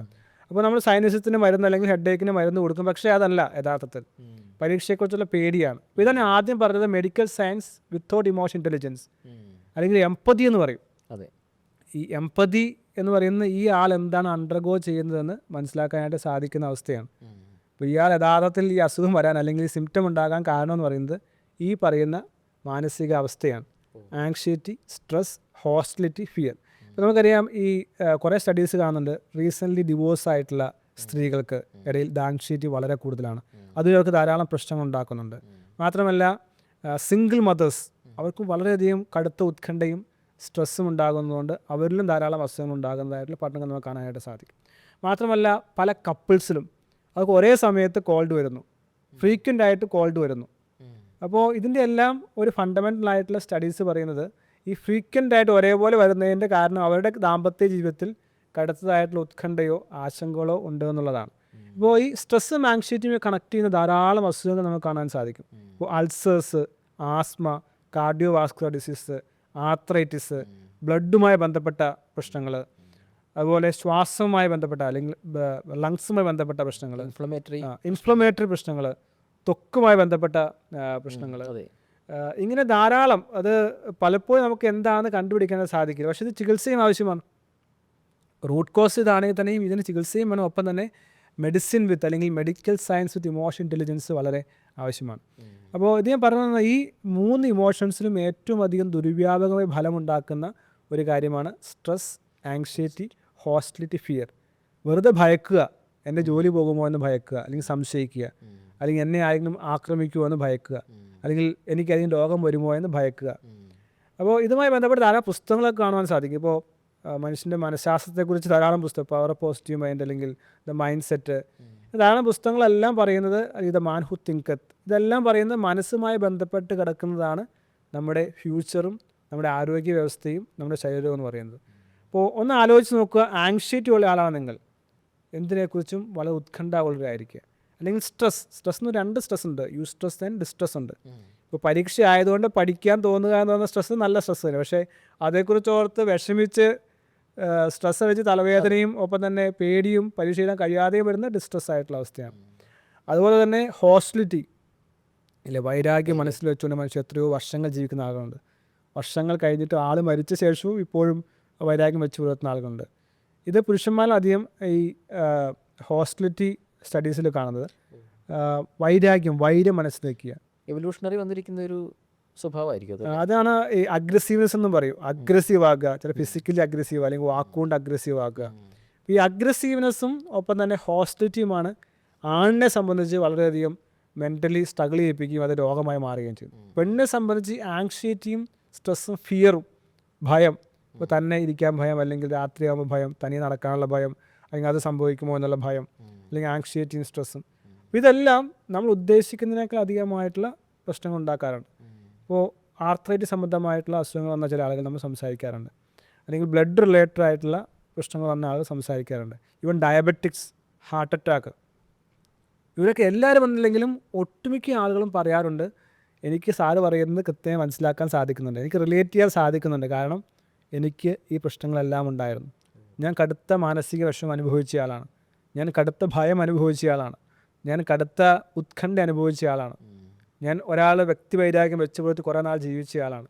അപ്പോൾ ഈ സാഹചര്യങ്ങളിലൊക്കെയാണ് നാം പല തത്വചിന്തകളെയും അല്ലെങ്കിൽ ചില ആത്മീയ ആചാര്യന്മാരുടെയും അല്ലെങ്കിൽ പള്ളികൾ പോലെയുള്ള ആത്മീയ പ്രസ്ഥാനങ്ങളെയും സ്പിരിച്വാലിറ്റിയും എല്ലാം ഒരുപക്ഷെ കുറേ വൈരത്തെയും വൈരാഗ്യത്തെയും ഒക്കെ ഒക്കെ പിടിച്ചു നിർത്താൻ ഇവരെ കുറേ സഹായിക്കുന്നുണ്ട്. അപ്പോൾ ഒന്ന് ആലോചിച്ച് നോക്കുക, എപ്പോഴും നമ്മൾ ആലോചിക്കേണ്ടത് ഇതെല്ലാം വെച്ചുകൊണ്ട് നടന്നതുകൊണ്ട് പ്രത്യേകിച്ച് നമുക്ക് ഒരു നന്മയും ഇല്ല എന്ന് മാത്രമല്ല വലിയ ദോഷമാണ് ഉണ്ടാക്കുന്നത്. ഇതുപോലെ തന്നെ പല പ്രധാനപ്പെട്ട പ്രശ്നമാണ് ഡിപ്രഷൻ. ഞാൻ മൂന്നാമതായി പറയുന്ന ഒരു ബിഗ് ഇമോഷനാണ് ഡിപ്രഷൻ അല്ലെങ്കിൽ സാഡ്നെസ്. കുറേ കാലമായി ഏതോ വിഷയത്തിൽ സങ്കടപ്പെട്ടിരിക്കുക, ഒരു മൂഡില്ല, ഒന്നും ചെയ്യാൻ കഴിയുന്നില്ല. ചില ആളുകൾ വിളിച്ചിട്ട് പറയും ആഗ്രഹമുണ്ട്, ചെയ്യാൻ കഴിയുന്നില്ല, എന്തോ നിരാശ അല്ലെങ്കിൽ എന്തോ ദുഃഖം എന്നെ ഇങ്ങനെ ഒരു പുകമറ പോലെയോ അല്ലെങ്കിൽ മേഘം പോലെയോ മൂടിക്കൊണ്ടിരിക്കുകയാണ്. കാരണം അറിയാൻ പറ്റില്ല, കാരണം അറിയുന്നത് ചിലപ്പോൾ കാരണം ഉണ്ടാകുമായിരിക്കും, പക്ഷേ ആ ഒരു പെർമനൻ്റ് ആയിട്ട് സാഡ്നെസ് ഇങ്ങനെ നിലനിൽക്കുകയാണ്. അതുകൊണ്ടൊന്നും ചെയ്യാൻ സാധിക്കുന്നില്ല, അതുകൊണ്ടൊന്നും ഒരു എനർജി കിട്ടുന്നില്ല, സമൂഹത്തിൽ പുറത്തേക്ക് പോകാൻ സാധിക്കുന്നില്ല. പ്രത്യേകിച്ച് ഡിവോഴ്സ് കഴിഞ്ഞ ആളുകൾ പലരും പറയാറുള്ളതാണ്, എനിക്ക് പുറത്ത് ആളുകളോട് സംസാരിക്കാൻ പറ്റുന്നില്ല, എനിക്ക് ബന്ധങ്ങൾ പുലർത്താൻ സാധിക്കുന്നില്ല, എനിക്ക് വിശ്വാസം വെച്ച് പുലർത്താൻ സാധിക്കുന്നില്ല, എനിക്ക് മറ്റുള്ളവരുടെ അടുത്തേക്ക് പോകാൻ സാധിക്കുന്നില്ല. സോഷ്യൽ സ്റ്റിഗ്മ എല്ലാം വന്ന് ഡിപ്രഷൻ അനുഭവിക്കുന്ന ധാരാളം ആളുകളുണ്ട്. കുറേ ആളുകൾ പരീക്ഷകളിലൊക്കെ പരാജയപ്പെട്ട് ഡിപ്രഷൻ അനുഭവിക്കുന്ന ആൾക്കാരുണ്ട്.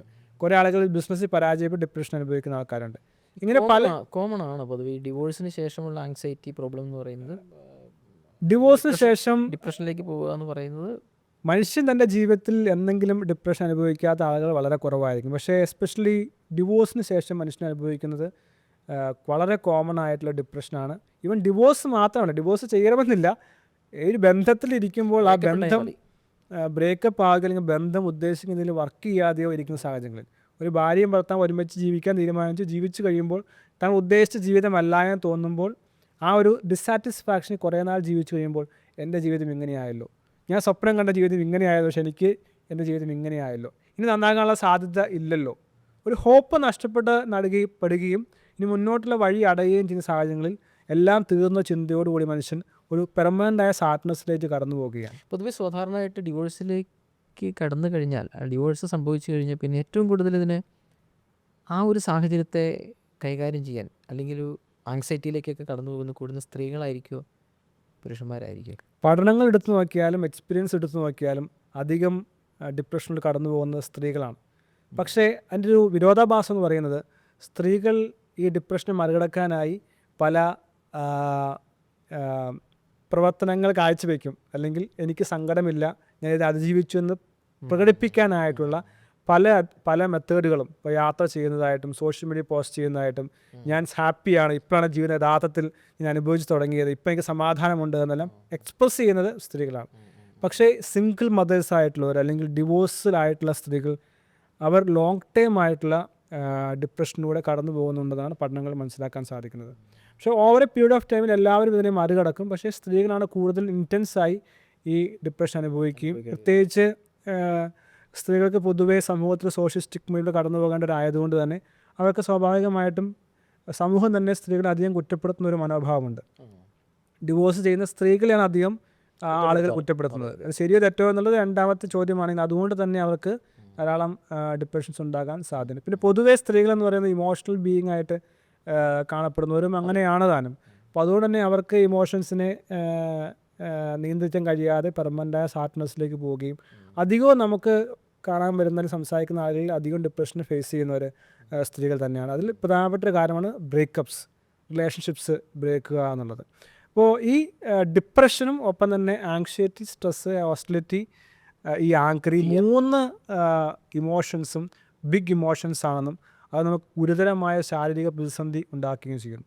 ഇപ്പോൾ ബാക്ക് പെയിൻ വരിക, നമ്മൾ വിചാരിക്കും ബാക്ക് പെയിൻ എന്ന് പറയുന്നത് എല്ലിനുള്ള അല്ലെങ്കിൽ വേദനയായിരിക്കും, അല്ലെങ്കിൽ ആർത്രൈറ്റിസ് അല്ലെങ്കിൽ ഡയബറ്റിക്സ്. ഇപ്പോൾ നമുക്ക് ചെറിയ ആൾക്കാരൊക്കെ ഡയബറ്റിക്സ് ഉണ്ടാവും, നല്ല എക്സസൈസ് ചെയ്യുന്ന ആളുകൾ, ഫാമിലി ഹിസ്റ്ററിയിൽ ആർക്കും ഡയബറ്റിക്സ് ഇല്ല, ഭക്ഷണം നന്നായി നിയന്ത്രിക്കുന്ന ആളാണ്, മധുരം കഴിക്കുന്നില്ല, നല്ല ആരോഗ്യത്തിൽ ഇരിക്കുന്നത്, പക്ഷെ പെട്ടെന്ന് നോക്കുമ്പോൾ അയാൾക്ക് ഡയബറ്റിക്സ് ആകുകയാണ്. ഇപ്പോൾ കൂടുതൽ അന്വേഷിച്ച് മനസ്സിലാക്കാൻ സാധിക്കും over A period of time അദ്ദേഹം കടുത്ത സ്ട്രെസ് അനുഭവിച്ചുകൊണ്ടിരിക്കുന്ന ഒരു വ്യക്തിയാണ്. ഇത് അധികം പുരുഷന്മാരിലാണ് ഈ ഇങ്ങനെ ശാരീരികമായിട്ടുള്ള ഈ ഡയബറ്റിക്സ് പോലുള്ള പ്രശ്നങ്ങളെല്ലാം കടന്നു വരുന്നത്. പക്ഷേ ആർത്രൈറ്റിസ് പോലെ, പെയിൻ പോലെയുള്ള സ്ത്രീകളിലാണ്, മൈഗ്രെയിൻ പോലെയുള്ള സൈനസ് പോലുള്ള പല പ്രശ്നങ്ങളും അധികവും സ്ത്രീകളിലാണ് നമുക്ക് കാണാനായിട്ട് സാധിക്കും. ഫൈബ്രോമയാൽജിയ, അങ്ങനത്തെ ഒത്തിരി പ്രശ്നങ്ങൾ, ഇതൊക്കെ ഈ പറയുന്ന ഫൈബ്രോമയാൽജി പോലുള്ള ധാരാളം പ്രശ്നങ്ങൾ ഉണ്ടാകാറുണ്ട്. അപ്പോൾ ഞാൻ പറഞ്ഞു വന്നത് മനസ്സ് എന്ന് പറയുന്നത് ശരീരത്തിൻ്റെ ആരോഗ്യത്തെ പ്രധാനപ്പെട്ട കാര്യമാണ്. ഞാൻ പറയും 3 കറൻസി എന്ന് പറയാറുണ്ടല്ലോ, ടൈം, ഹെൽത്ത്, വെൽത്ത്.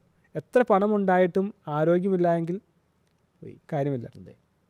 എത്ര സമയമുണ്ട് പക്ഷേ നമ്മുടെ കയ്യിൽ ആരോഗ്യമില്ലെങ്കിൽ നമുക്ക് സമയത്ത് വിനിയോഗിക്കാനായിട്ട് സാധിക്കില്ല.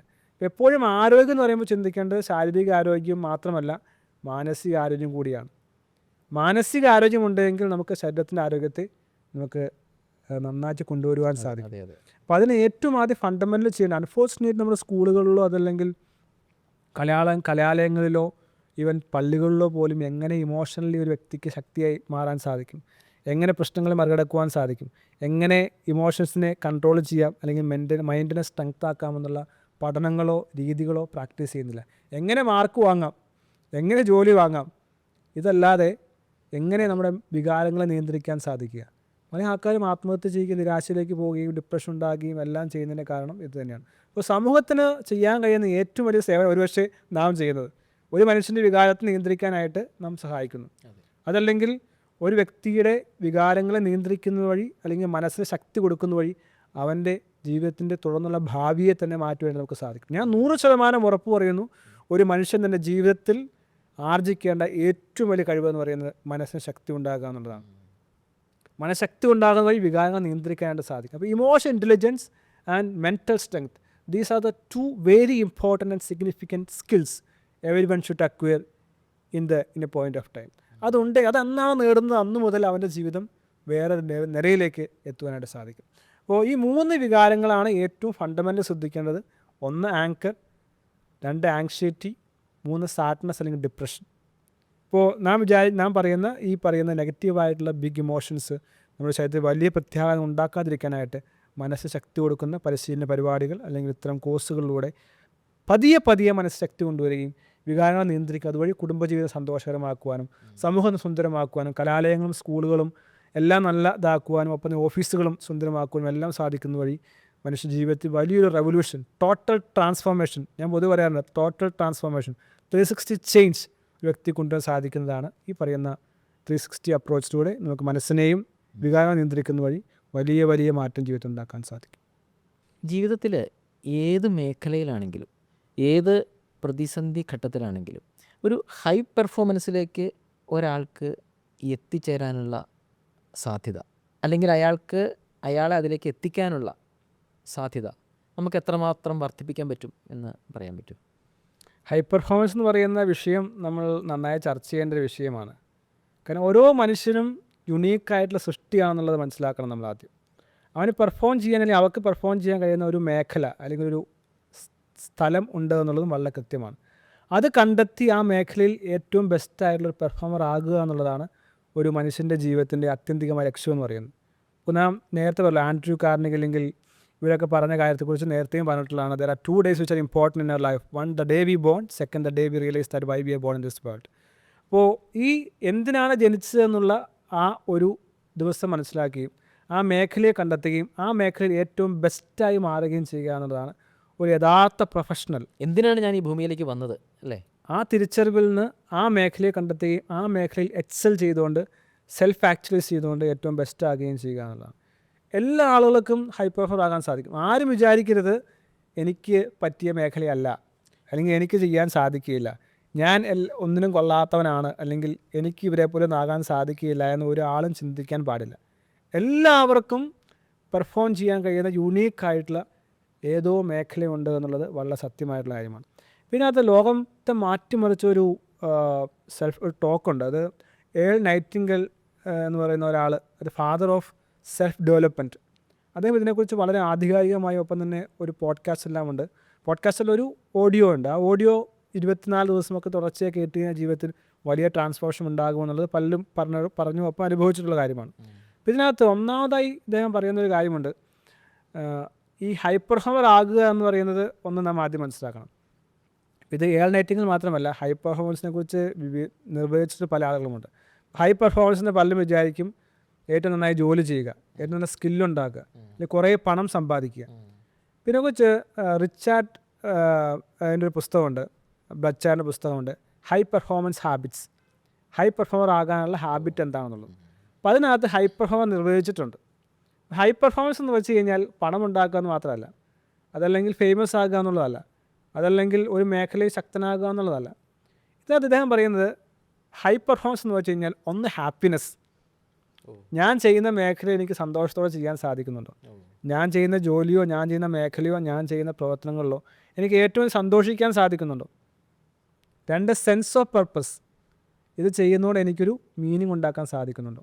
ശരിക്കും പറഞ്ഞു കഴിഞ്ഞാൽ ഒരു മനുഷ്യന് ഏറ്റവും എൻജോയബിൾ ആകാൻ സാധിക്കുന്നതെന്ന് പറയുന്നത് തൻ്റെ പർപ്പസ് കണ്ടെത്തി അത് ചെയ്യുമ്പോഴാണ്. അതിൽ പരം സന്തോഷം നൽകുന്ന വേറൊരു കാര്യമില്ല, അതിൽ പരം സാറ്റിസ്ഫാക്ഷൻ നൽകുന്ന വേറൊരു കാര്യമില്ല. ഇഷ്ടമില്ലാത്ത ജോലിയോ ഇഷ്ടമില്ലാത്ത കാര്യങ്ങളോ ചെയ്യുമ്പോഴോ മനുഷ്യൻ നിരാശനാകുകയും തളർന്നു പോവുകയും ഫ്രസ്ട്രേറ്റഡ് ആകുകയും ചെയ്യുന്നു.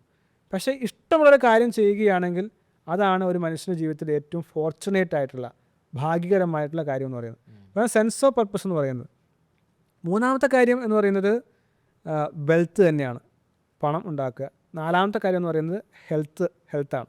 ഇങ്ങനെ 4-5 കാര്യങ്ങൾ അദ്ദേഹം ഹൈ പെർഫോമൻസ് എന്ന് പറയുന്നത്. അഞ്ചാമത്തെ കാര്യം സ്കില്ലുണ്ടാക്കുക, അല്ലെങ്കിൽ തൻ്റെ മേഖലയിൽ ഏറ്റവും സ്കിൽഡായി മാറുക. ഈ 5 കാര്യങ്ങളെയാണ് ഹൈ പെർഫോമൻസ് എന്ന് പറയുന്ന ബ്ലച്ചാർഡ് നിർവചിച്ചിട്ടുള്ളത്. അപ്പോൾ നാം ഒരിക്കലും വിചാരിച്ചേക്കല് ഒരു മേഖലയിൽ മാത്രം പെർഫോം ചെയ്യുകയും ഒപ്പം തന്നെ കുറേ പണം ഫെയിമും ഉണ്ടാക്കുന്നതാണ് ഹൈ പെർഫോമൻസ് എന്ന് പറയുന്നത്. ഞാൻ നന്നായൊരു കാര്യത്തിൽ പെർഫോം ചെയ്യുന്നു, പക്ഷെ എനിക്ക് സന്തോഷമില്ലെങ്കിലോ, എനിക്ക് അതുകൊണ്ടൊരു ജീവിതത്തിൽ കോൺട്രിബ്യൂഷൻ നടത്താൻ സാധിച്ചില്ലെങ്കിലും, പല ആൾക്കാരുമുണ്ട് കുറേ പ്രായമെല്ലാം കഴിഞ്ഞ് കഴിയുമ്പോഴത്തേക്കും പറയും എൻ്റെ ജീവിതത്തെ ഉദ്ദേശിച്ച I couldn't live up to my expectation, അല്ലെങ്കിൽ ഞാൻ എന്താണ് ആഗ്രഹിച്ചത് അതെനിക്ക് ജീവിക്കാൻ സാധിച്ചത്, വേറെ ആർക്കും വേണ്ടി ഞാൻ നൃത്തമാടുകയും അല്ലെങ്കിൽ ആട്ടം ചെയ്യുകയും ചെയ്തൊരു വ്യക്തിയായി ഞാൻ ജീവിച്ചു എന്നൊക്കെ പറയുന്ന ആൾക്കാരാണ്. ഇതെല്ലാം ടോപ്പ് റിഗ്രറ്റ്സ് ആയിട്ട് മനുഷ്യർ പറയുന്ന കാര്യമാണ്. അപ്പോൾ ഹൈ പെർഫോമൻസ് എന്ന് പറയുന്നത് ഇത് 3 അല്ലെങ്കിൽ 5 കാര്യങ്ങളുടെ കോമ്പിനേഷൻ ആണെന്നുള്ളതാണ് മനസ്സിലാക്കേണ്ടത്. നമുക്ക് ആദ്യം പറഞ്ഞ കാര്യത്തിലേക്ക് വരാം. ഈ എയർ നൈറ്റിംഗേൽ പറഞ്ഞ കാര്യം അദ്ദേഹം ഒന്ന് ദൃഷ്ടാന്തങ്ങളെല്ലാം പറയുന്നുണ്ട്. ദൃഷ്ടാന്തം എന്ന് പറഞ്ഞു കഴിഞ്ഞാൽ ഒരു വലിയ കടലിൽ ഒരു കപ്പൽ പോവുകയാണ്. അപ്പോൾ വിചാരിക്കുക 2 ഉദാഹരണമായിട്ട് അതിനെ നമുക്ക് മനസ്സിലാക്കാൻ സാധിക്കും. ഒരു കപ്പലിൽ കപ്പിത്താനില്ല, എല്ലാ സജ്ജീകരണവും ഉണ്ട്, കപ്പലുണ്ട്, കപ്പലിൻ്റെ എല്ലാ സജ്ജീകരണവും ഉണ്ട്, യാത്രക്കാരെല്ലാം ഉണ്ട്, പക്ഷെ കപ്പിത്താനില്ല. അപ്പോൾ ആ കപ്പിത്താൻ ഇല്ലാത്തതുകൊണ്ട് തന്നെ ആ കപ്പൽ ആടി ഉലഞ്ഞ് കടലിലൂടെ പൊയ്ക്കൊണ്ടിരിക്കുകയാണ്.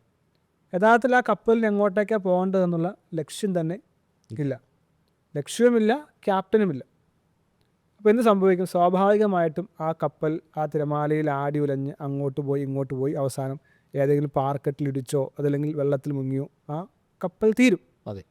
പക്ഷെ ആ സമയത്ത് അതിലൊരു കപ്പിത്താനുമുണ്ട്. ആ കപ്പിത്താൻ എങ്ങോട്ടാണ് പോകേണ്ടതെന്ന് അറിയുകയും ചെയ്യുകയാണെങ്കിൽ എന്തായിരിക്കും സംഭവിക്കുന്നത്? അത് ആ ലക്ഷ്യസ്ഥാനത്ത് എത്താനുള്ള സാധ്യത വളരെ വളരെ കൂടുതലാണ്.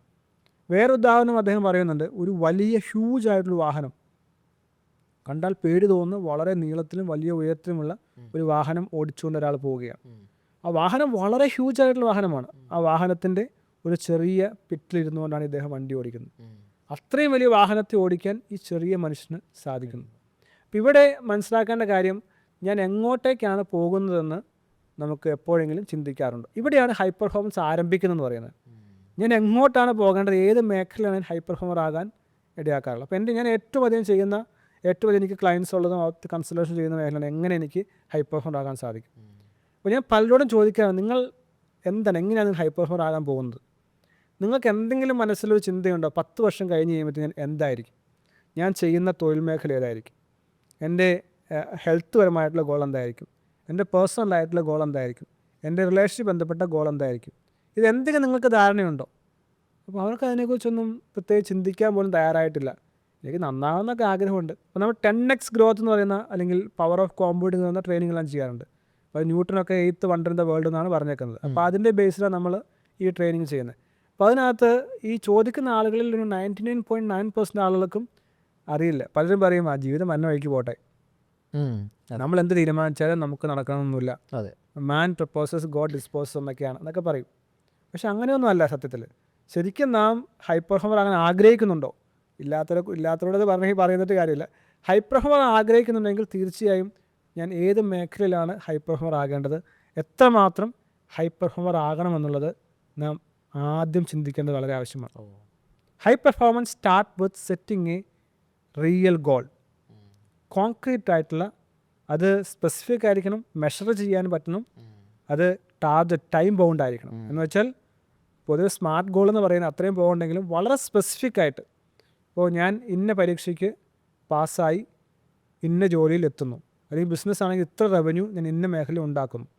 ഇത് വളരെ ക്ലിയറായി സ്പെസിഫിക് ആയി നമുക്ക് ഉണ്ടാക്കേണ്ട ആവശ്യമാണ്. ഇത് മെഷർ ചെയ്യാൻ സാധിക്കണം. എങ്ങനെയാണ് ഹൈ പെർഫോമറായിട്ട് മെഷർ ചെയ്യാൻ സാധിക്കുന്നത്? ഒരു മെഷർമെൻറ്റ് നമുക്ക് ഉണ്ടാക്കാൻ സാധിക്കണം. ഞാൻ ഇന്ന പരീക്ഷ പാസ്സാകുന്നതാണ് ഹൈ പെർഫോമർ ആകുന്നത്, അല്ലെങ്കിൽ ഇന്ന പുസ്തകം എഴുതുമ്പോഴാണ് ഹൈ പെർഫോമർ ആകുന്നത്, അല്ലെങ്കിൽ എൻ്റെ സാലറി ഇത്ര ആകുമ്പോഴാണ് ഹൈ പെർഫോമർ ആകുന്നത്, ഡെസിഗ്നേഷൻ ഇത്ര ആകുന്ന ഹൈ പെർഫോമർ ആകുന്നത്. ഇനി ടൈം ബൗണ്ട്, ജീവിതകാലത്ത് മൊത്തം കൂടി ഞാൻ ആകാമെന്നുള്ളതല്ല, ഇത്ര വർഷത്തിനുള്ള ഇത്ര മാസത്തിനുള്ള ഞാൻ ഈ പെർഫോമൻസ് അച്ചീവ് ചെയ്യും. ഇങ്ങനെ വളരെ ക്ലിയറായി നമ്മൾ സെറ്റ് ചെയ്യേണ്ട ആവശ്യമാണ്. അപ്പോൾ ഒന്നും ആലോചിക്കുക, ഹൈ പെർഫോമർ ആകണമോ? ഏറ്റവും ആദ്യം ചിന്തിക്കേണ്ടത് എവിടെയാണ്, ഏത് മേഖലയാണ്, ഏത് ലക്ഷ്യത്തിലാണ്. ഇപ്പോൾ നമുക്ക് ധാരാളം ആളുകളെ കാണാൻ സാധിക്കും. ഇപ്പോൾ സച്ചിൻ തെണ്ടുൽക്കർ, അതേ ക്രിക്കറ്റ് എന്ന് പറഞ്ഞാൽ അദ്ദേഹമാണ്, അല്ലെങ്കിൽ മെസ്സി ഫുട്ബോളാണ്, യേശുദാസ് സംഗീതമാണ്. നിങ്ങൾ ഒരു മേഖലയിൽ പോപ്പുലർ ആകണമെങ്കിൽ നിങ്ങൾ ആ മേഖലയിൽ ഏറ്റവും മികച്ച ആളായി മാറേണ്ടത് ആവശ്യം. അതിൻ്റെ തുടക്കമാണ് ഞാൻ എങ്ങോട്ടേക്കാണ് പോകേണ്ടതെന്നുള്ള ചിന്ത. രണ്ടാമത് ഈ പുസ്തകങ്ങളിലും പറയുന്ന കാര്യമാണ് ഫോക്കസ്. വളരെ വളരെ പ്രശസ്തരായിട്ടുള്ള ചിന്തകളെല്ലാം പറയുന്നത് focus is the most valuable asset. ഇപ്പോൾ ഈ ഫോക്കസിന് ധാരാളം പുസ്തകങ്ങൾ നമുക്ക് വായിക്കാൻ സാധിക്കും. ഇപ്പോൾ കാൾ ന്യൂപോർട്ടിൻ്റെ പുസ്തകമാണ് ഡീപ്പ് വർക്ക്. അതിനകത്ത് പറയുന്നുണ്ട് ഒരു മേഖലയിൽ കോൺസെൻട്രേറ്റ് ചെയ്ത് ഫോക്കസ് ചെയ്ത് വർക്ക് ചെയ്യുക. നമുക്ക് വളരെ പ്രശസ്തമായിട്ടുള്ള പുസ്തകമാണ് think and grow rich. Napoleon hill എഴുതിയതാണ്. അദ്ദേഹത്തിൻ്റെ ഒരു മെൻറ്ററായിട്ടാണ് ആൻഡ്രൂ കാർനെഗി. ലോകത്തിലെ അറിയപ്പെടുന്ന ഏറ്റവും വലിയ, ലോകം കണ്ടുവച്ച ഏറ്റവും സമർത്ഥനായ പ്രസിദ്ധനായ ധനികനായ വ്യക്തിയാണ് ആൻഡ്രൂ കാർനെഗി. അപ്പോൾ അദ്ദേഹത്തിനെ ഒരിക്കൽ US ഫെഡറൽ ബ്യൂറോ അവർ അദ്ദേഹത്തെ പിടിക്കാനായിട്ട് ചെയ്തു. പിടിക്കാന്ന് വെച്ച് കഴിഞ്ഞാൽ ഒരു റെയ്ഡ് നടത്താൻ ചെന്നു. ഇദ്ദേഹം ധാരാളം പണം ഉണ്ടാക്കുകയാണ്. പണം കുമിഞ്ഞു കൂടുകയാണ് അദ്ദേഹത്തിന്. ഇവർക്ക് സംശയം, എങ്ങനെ ഇദ്ദേഹം ഇത്രയും പണം സമ്പാദിച്ചു? അപ്പോൾ അദ്ദേഹം വന്ന് ഇവരെല്ലാം അന്വേഷിച്ചു നോക്കിക്കഴിഞ്ഞപ്പോൾ പ്രത്യേകിച്ച് കള്ളത്തരം ഒന്നും കാണാൻ സാധിച്ചില്ല. ഇദ്ദേഹം ഉണ്ടാക്കിയ പണമെല്ലാം കൃത്യമായിട്ടുള്ള പണം തന്നെയാണ്. ഇവർ ചോദിച്ചു, എങ്ങനെ നിങ്ങൾ ഇത്രമാത്രം പണം സമ്പാദിച്ചു? അപ്പോൾ അദ്ദേഹം അവരോട് പറഞ്ഞു, നിങ്ങൾക്ക് ഒരു കാര്യത്തിൽ ഒരു 3 മിനിറ്റ് ഫോക്കസ് ചെയ്ത് ചെയ്യാൻ സാധിക്കും. That is my secret. ഞാൻ ആഗ്രഹിക്കുന്ന മേഖലയിൽ ഫോക്കസ് ചെയ്തുകൊണ്ട് എനിക്ക് ജോലി ചെയ്യാൻ അല്ലെങ്കിൽ വർക്ക് ചെയ്യാനായിട്ട് സാധിച്ചു. ഫോക്കസ് എന്ന് പറയുന്നത് ഈ കാലഘട്ടത്തിൽ ഇല്ലാത്തൊരു കാര്യമാണ്. ഇപ്പോൾ ഡിജിറ്റൽ ഡീടോക്സിഫിക്കേഷൻ എല്ലാം പറയുന്ന ഡിസ്ട്രാക്ഷൻ അല്ലെങ്കിൽ ഡിസെപ്ഷൻ എന്നൊക്കെ പറയുന്ന ധാരാളം കാര്യങ്ങളെക്കുറിച്ച് നമുക്ക് വായിക്കാൻ സാധിക്കും. ഇപ്പോൾ ധാരാളം പുസ്തകങ്ങളൊക്കെ ഉണ്ട്. ഡെയിൽ കാർണിഗിയുടെയും അല്ലെങ്കിൽ സ്റ്റീഫൻ കവിയുടെ ഒക്കെ first come first top priority പുസ്തകങ്ങളൊക്കെ ഉണ്ട്. അതിനകത്തെല്ലാം പറയുന്ന കാര്യമാണ് ഡിസ്ട്രാക്ഷൻ കൊണ്ട് മനുഷ്യന് ഒന്നിനും ഫോക്കസ് ചെയ്യാൻ സാധിക്കുന്നില്ല. ഒരാൾ ഒരു കാര്യത്തിൽ ഫോക്കസ് ചെയ്തുകൊണ്ട് ചെയ്യാൻ സാധിക്കുന്നുണ്ടെങ്കിൽ അതാണ് ഹൈ പെർഫോമറുടെ പ്രധാനപ്പെട്ടൊരു കാര്യം. ഇനി മൂന്നാമതൊരു കാര്യം കൂടി നാം ചിന്തിക്കേണ്ടത് കൺസിസ്റ്റൻസി. ലക്ഷ്യമുണ്ട്, പക്ഷേ ഫോക്കസും ഉണ്ട്. പക്ഷേ ഒരു ദിവസം ഫോക്കസ് ചെയ്തു, രണ്ടാമത്തെ ദിവസം ഫോക്കസ് ചെയ്യാൻ പറ്റുന്നില്ലെങ്കിലോ, മൂന്നാമത്തെ ദിവസം ഫോക്കസ് ചെയ്യാൻ പറ്റുന്നില്ലെങ്കിലും. ഇപ്പോൾ ഗ്രിറ്റ് എന്ന പുസ്തകമുണ്ട്, വളരെ പ്രശസ്തമായ പുസ്തകമാണ് ഗ്രിറ്റ്. ഗ്രിറ്റ് എന്ന് പറഞ്ഞാൽ ഹാർഡ് വർക്ക് ചെയ്തുകൊണ്ട് പെർസിസ്റ്റൻ്റായി ആ ഗോളിനെ അച്ചീവ് ചെയ്യാൻ. ആഞ്ചലിയുടെ പുസ്തകമാണ്, വളരെ നല്ല പുസ്തകമാണ് ഗ്രിറ്റ്. ഗ്രിറ്റ് വേണം, പെർസിവറൻസ് വേണം. അത് ലക്ഷ്യം നേടുന്നതുവരെ ക്ഷമയോടെ മുന്നേറുവാനായിട്ട്. ഇപ്പോൾ ആൽക്കമിസ്റ്റ് പുസ്തകം, പൗലോ കോയിലയുടെ പുസ്തകം പലപ്പോഴും പരാമർശിക്കാനുള്ള പുസ്തകമാണ്. ഒരു ലക്ഷ്യം, സ്വപ്നം കണ്ടു, നിധി കിട്ടുമെന്ന് വിചാരിച്ചു, അദ്ദേഹം യാത്ര ചെയ്യുകയാണ്. പോണ വഴിക്ക് എന്തൊക്കെ നഷ്ടപ്പെടുന്നത്? ആട് നഷ്ടപ്പെടുന്നു, പണം നഷ്ടപ്പെടുന്നു, സ്നേഹിച്ച പെണ്ണ് നഷ്ടപ്പെടുന്നു, ആൾ ഉപദ്രവിക്കുന്നു, കൊടുങ്കാറ്റുണ്ടാകുന്നു, മരുഭൂമിയിൽ ആക്രമിക്കപ്പെടുന്നു. ഇതെല്ലാം കഴിഞ്ഞ് ഈജിപ്തിൽ പിരമിഡിലെത്തി. അവിടെ നിധി ഉണ്ടെന്നാണ് വിചാരിച്ചത്. പക്ഷെ നിധി കിട്ടിയോ? ഇല്ല. പക്ഷെ ഒരു കാര്യം മനസ്സിലായി, തിരിച്ചു പോയിട്ട് എവിടെയാണ് തുടങ്ങിയത് അവിടെ പോയിട്ട് കുഴിച്ചു നോക്കിയാൽ അവിടെ സ്വർണ്ണമുണ്ടെന്ന്, നിധി ഉണ്ടെന്ന് മനസ്സിലാക്കി. സോ ആ യാത്ര മുഴുവൻ ചെയ്യാനായിട്ട് സാന്റിയാഗോ തയ്യാറാക്കുകയാണ്. അവിടെയാണ് കൺസിസ്റ്റൻ്റ് ആയിട്ടുള്ളത്. എനിക്കത് നേടിയേ തീരും, നേടുന്നത് വരെ ഞാൻ മുന്നോട്ട് പോകാൻ സാധിക്കും എന്നുള്ള ആ ഒരു വിശ്വാസം. ഇത് നമുക്കറിയാം. പല ലോകത്തെ പ്രശസ്ത ആളുകൾ എടുത്തു നോക്കി, നമ്മൾ അറിയപ്പെടുന്ന ലോകത്തെ പ്രശസ്ത ആളുകൾക്ക് എത്രയോ പ്രാവശ്യം പരാജയപ്പെട്ടിട്ടുണ്ട്. എബ്രഹാം ലിങ്കൺ ആയിക്കോട്ടെ, മഹാത്മാഗാന്ധി ആയിക്കോട്ടെ, അല്ലെങ്കിൽ വിൻസ്റ്റൺ ചർച്ചിലായിക്കോട്ടെ, അല്ലെങ്കിൽ തോമസ് ആൽവ എഡിസൺ ആയിക്കൊള്ളട്ടെ.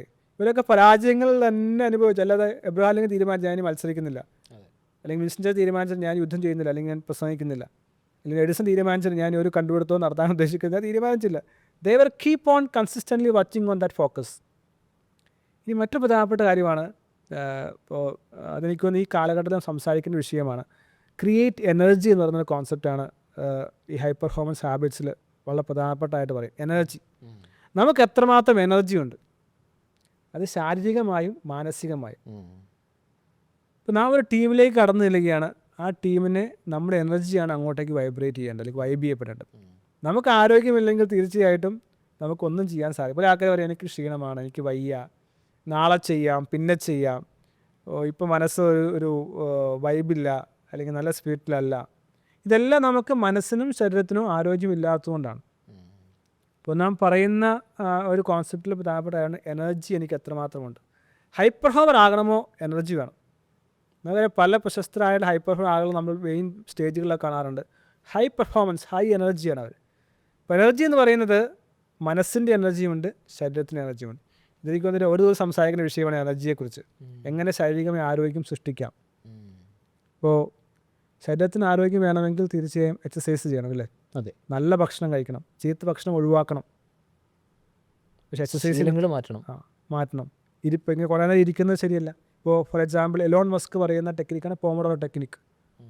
നമ്മൾ ആദ്യം പറഞ്ഞ കാര്യം, നമ്മളെല്ലാവരും വിചാരിക്കുന്നത് കള്ളു കുടിക്കുന്നതും കഞ്ചാവ് വലിക്കുന്നതും ദേഷ്യപ്പെടുന്നതും ആളെ കുത്തിക്കൊല്ലുന്നതും എല്ലാമാണ് വലിയ പ്രശ്നമെന്ന്. പക്ഷേ അതല്ലാതെ തന്നെ ധാരാളം പ്രശ്നങ്ങളുണ്ട്. നാം ഇപ്പോൾ ചുമ്മാ ഇരിക്കുന്നത് തന്നെ, കുറേ നേരം ഇരിക്കുന്നത് തന്നെ more than dangerous than smoking. അല്ലെങ്കിൽ നാം കുറേ ദേഷ്യപ്പെടുന്നത് ഡേഞ്ചറസ് ദാൻ ഒരാളെ കുത്തിക്കൊല്ലുന്നതിനേക്കാൾ ഡേഞ്ചറായിട്ടുള്ള കാര്യമാണത്. അപ്പോൾ നാം പലരും വിചാരിക്കുമ്പോൾ അതൊക്കെയാണ് പ്രധാനപ്പെട്ട പ്രശ്നങ്ങൾ, അതൊക്കെയാണ് പ്രധാനപ്പെട്ട ലോകത്തെ കൊല്ലുന്ന പ്രശ്നങ്ങൾ വിചാരിച്ചാലും അതിനേക്കാൾ അതുപോലെ തന്നെ എഫക്റ്റ് ഉണ്ടാക്കുന്ന കാര്യമാണ് ഇരിക്കുന്നതും ദേഷ്യപ്പെടുന്നതുമെല്ലാം. അപ്പോൾ ആരോഗ്യം ശ്രദ്ധിക്കാൻ, ഇപ്പോൾ പോമറോ ടെക്നിക്ക് എന്ന് പറയുന്നത് 25 മിനിറ്റ് ജോലി ചെയ്യുക, 5 മിനിറ്റ് എഴുന്നേൽക്കുക, ആ സൈക്കിൾ 4 പ്രാവശ്യം ചെയ്യുക, അതിന് 30 മിനിറ്റ് റെസ്റ്റ് എടുക്കുക. അങ്ങനെ പോമറോ ടെക്നിക്ക് ഇലോൺ മസ്ക് എല്ലാം വളരെ, ഇലോൺ മസ്ക് മാത്രമല്ല ലോകത്തിൽ ഹൈ പെർഫോമർ ആളുകളെല്ലാം ഫോളോ ചെയ്യുന്ന ഒരു ഹാബിറ്റാണ്. അപ്പോൾ ഫിസിക്കൽ ഹെൽത്ത്, എത്ര എക്സസൈസ് ചെയ്യുന്നുണ്ട്? ചെറുപ്പത്തിലൊക്കെ പിള്ളേർ ഓടി നടക്കും, ജോലി കിട്ടിക്കഴിഞ്ഞാൽ അല്ലെങ്കിൽ കൂട്ടുകാരെല്ലാം കഴിഞ്ഞാൽ പിന്നെ എക്സസൈസ് ചെയ്യുക എന്ന് പറയുന്നത് വളരെ കുറച്ച് ആളുകൾ ചെയ്യുന്നുണ്ട്. ഹൈ പെർഫോമർ ആളുകൾ എപ്പോഴും ശ്രദ്ധിക്കും, എൻ്റെ ആരോഗ്യം എനിക്ക് ഇനി ഒരു ജീവിതം കൂടി ജീവിക്കാൻ സാധിച്ചെങ്കിൽ, അല്ലെങ്കിൽ എനിക്ക് 1000 വർഷം ജീവിക്കാൻ സാധിച്ച അത്രയും വർഷം ആരോഗ്യത്തോടെ ജീവിക്കണമെന്ന് വളരെ കോൺഷ്യസ് ആളുകളാണ് ഹൈ പെർഫോമേഴ്സ്. ഇനി നമ്മളിപ്പോഴും സംസാരിച്ച വിഷയമാണ് mental power, emotion intelligence, mind power. ഇവരൊക്കെ എന്തുകൊണ്ടാണ് ഓരോ പ്രശ്നം കൊണ്ടായിട്ട് പരാജയപ്പെടാത്തത്, നിർത്തിപ്പോകാത്തത്? എന്തുകൊണ്ടാണ് കൺസിസ്റ്റൻ്റ് ആയിട്ട് അവർ മുന്നോട്ട് പോകുന്നത്? ഇലോൺ മസ്ക് പരാജയപ്പെട്ടിട്ടില്ലേ? അദ്ദേഹം ആദ്യത്തെ കമ്പനി പരാജയപ്പെട്ട് ബാങ്ക്രപ്റ്റായി, അദ്ദേഹം ഓഫീസിൽ നിലത്ത് കിടന്നയാളാണ്. ഇത് ഇലോൺ മസ്ക് മാത്രമല്ല, ഈ കാലഘട്ടത്തിന് എക്സാമ്പിളായിട്ട് യുവാക്കൾക്ക് കിട്ടുന്ന ഒരാളായതുകൊണ്ടേ പറഞ്ഞതെന്ന് മാത്രമേ ഉള്ളൂ. ഇവർക്ക് ഈ മനസ്സിന് അത്രമാത്രം ഗ്രിറ്റുണ്ടായിരുന്നു, മനസ്സ് ശക്തിയുള്ളതായിരുന്നു. ഏത് പരാജയത്തെ നേടുവാൻ അവർ തയ്യാറായിരുന്നു. അതുകൊണ്ടോ അതിന് അതിസാമാന്യമായ മനഃശക്തി ആവശ്യമാണ്, വികാരം നിയന്ത്രിക്കാനുള്ള ശക്തി ആവശ്യമാണ്. അവിടെയാണ് മൈൻഡ് പവർ. അപ്പോൾ അതിനാണ് നമ്മുടെ കോഴ്സുകളിലെല്ലാം നമ്മൾ മൈൻഡ് പവർ കൂട്ടാനായിട്ടുള്ള ഏതോ പ്രശ്നം കടന്നു വരുന്ന ആളുകളൊക്കെയും സഹായിക്കാൻ സാധിക്കുന്ന മൈൻഡ് പവർ കോഴ്സുകൾ നമ്മൾ ചെയ്യുന്നുണ്ടല്ലോ. മനസ്സ് ശക്തി കൂട്ടുക, വികാരങ്ങൾ എങ്ങനെ നിയന്ത്രിക്കാൻ സാധിക്കും, ഇപ്പോൾ ദേഷ്യം, ആങ്സൈറ്റി, ഡിസ്ട്രസ്, ഹോസ്റ്റിലിറ്റി ഇതൊക്കെ മാറ്റാനായിട്ട് സാധിക്കും. അപ്പോൾ ഈ ഒരു ഹാബിറ്റ് വളരെ പ്രധാനപ്പെട്ടതാണ്. മനസ്സിൻ്റെയും ശരീരത്തിൻ്റെയും ആരോഗ്യം നിയന്ത്രിക്കുന്ന എനർജി, എത്രമാത്രം എനർജി എനിക്കുണ്ട് എന്നുള്ളത് പ്രധാനപ്പെട്ട കാര്യമാണ്. ഇനി വേറെ പ്രധാനപ്പെട്ട കാര്യം ഇതിനകത്ത് ഹൈ പെർഫോമർക്കുള്ളത് തീർച്ചയായിട്ടും പണം ഉണ്ടാക്കുന്നതിനാണ് അവർ. പക്ഷേ ഈ പണം ഉണ്ടാക്കാനുള്ള പ്രധാനപ്പെട്ട കാരണം എന്ന് പറയുന്നത് അവരുടെ സ്കില്ലാണ്. ചില ആളുകൾ കൺസൾട്ടേഷന് നമുക്ക് വളരെ സങ്കടം തോന്നാറുണ്ട്. കാരണം അവർക്ക് ഹൈ പെർഫോമർ ആകാൻ ആഗ്രഹമുണ്ടെന്ന് പറയും, അവർക്ക് പണം വേണമെന്ന് പറയും, അവർക്ക് കുറച്ച് ജീവിതം മെച്ചപ്പെടുത്തണമെന്ന് പറയും. പക്ഷേ കുറേ അധികം കാലഘട്ടം കഴിഞ്ഞു പോയിട്ടുണ്ടാവും. ചിലപ്പോൾ 50 വയസ്സൊക്കെ ആയിട്ടുണ്ടാവും, 45-40 വയസ്സൊക്കെ ആയിട്ടുണ്ടാവും. അവരെ സഹായിക്കാൻ സാധിക്കും, അവർക്ക് സാധിക്കും. പക്ഷേ ഇറ്റ്സ് വെരി വെരി ഡിഫിക്കൾട്ട്. അവർക്ക് ഇനിയും ജീവൻ രക്ഷപ്പെടുത്തുക എന്ന് പറയുന്നത് ഒരു 100, 200, 1000 ഇരട്ടി എഫേർട്ട് ഇട്ടാൽ മാത്രമേ പറ്റുകയുള്ളൂ. അവിടെയാണ് ഹാബിറ്റുകളുടെ ഏറ്റവും ശക്തമായ സ്വാധീനം കടന്നു വരുന്നത്.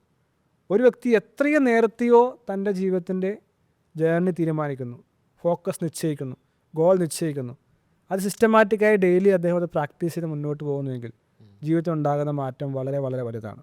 അതുകൊണ്ട് എനിക്കധികം കൺസൾട്ടേഷൻ ഞാൻ കൊടുക്കുന്നത് മുതിർന്ന പ്രൊഫഷണൽസിനാണ്, അല്ലെങ്കിൽ ബിസിനസ് ചെയ്യുന്ന ആളുകൾക്കാണ്.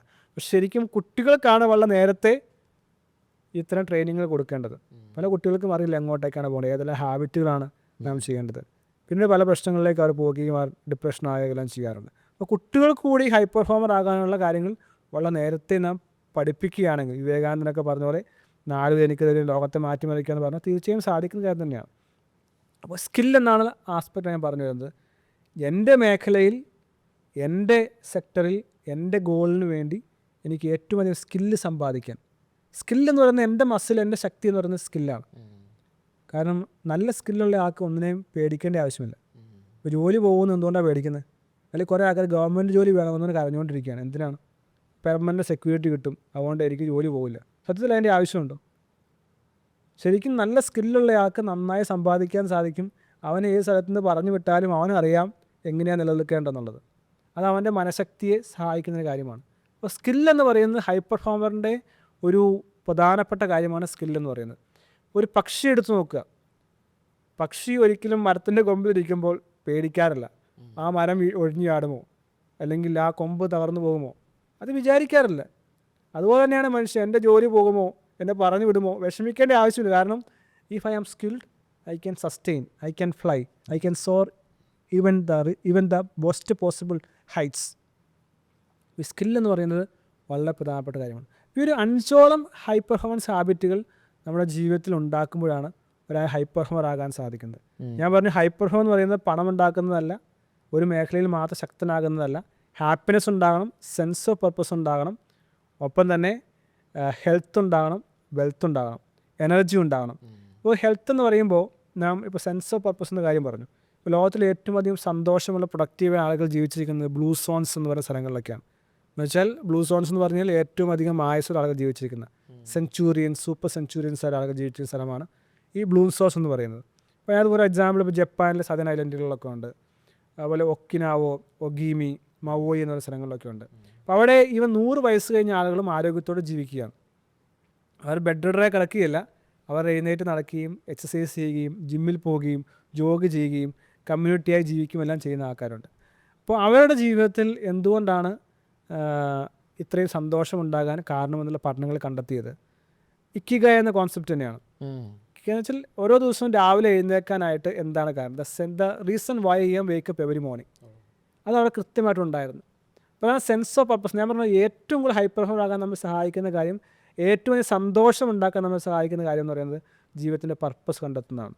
ഇപ്പോൾ ഈ സോഷ്യൽ മീഡിയയിലൂടെ അല്ലെങ്കിൽ ഈ ഒരു പോഡ്കാസ്റ്റ് ചെയ്യുമ്പോൾ ഇതാണ് എൻ്റെ ഏറ്റവും രസകരമായിട്ടുള്ള, അല്ലെങ്കിൽ ഞാൻ പുസ്തകം വായിക്കുന്നത് അതാണ്, അല്ലെങ്കിൽ ഒരു വീഡിയോ എഡിറ്റ് ചെയ്യുന്നത്, അതല്ലെങ്കിൽ ഒരു പുസ്തകം എഴുതുന്നത്, അതിൽ പ്രത്യേക ക്രാഫ്റ്റോ ആർട്ടോ ടെക്നോളജിയോ വെബ് ഡെവലപ്മെൻറ്റോ എന്തെങ്കിലും ആകട്ടെ, എൻ്റെ പാഷനേറ്റ് ആയിട്ടുള്ള ഏരിയ കണ്ടെത്തുന്ന ആ നിമിഷം എൻ്റെ ജീവിതത്തിൻ്റെ ബാക്കിയെല്ലാം എന്നെ അലട്ടാത്തതായി മാറും. പലരും വിചാരിക്കും മദ്യം സുഖം തരും, സ്ത്രീ അല്ലെങ്കിൽ പുരുഷൻ സുഖം തരും, ലൈംഗികത സുഖം തരും, കഞ്ചാവ് സുഖം തരും, ഇതെല്ലാം ശ്രദ്ധിക്കുന്ന ആൾക്കാരുണ്ട്. പക്ഷേ ഒരു മനുഷ്യൻ തൻ്റെ ജീവിതത്തിൻ്റെ പർപ്പസ് കണ്ടെത്തി ആ മേഖലയിൽ റിസൾട്ട് ഉണ്ടാക്കി മുന്നേറുന്നതിനേക്കാൾ അധികം സന്തോഷം നൽകുന്ന, സമാധാനം നൽകുന്ന, സ്വസ്ഥത നൽകുന്ന, ആശ്വാസം നൽകുന്ന, ആനന്ദം നൽകുന്ന വേറൊരു കാര്യമില്ല എന്നുള്ളതാണ്. അതുകൊണ്ട് എല്ലാവരും ഹൈപ്പർഫോമറാകാൻ സാധിക്കുക.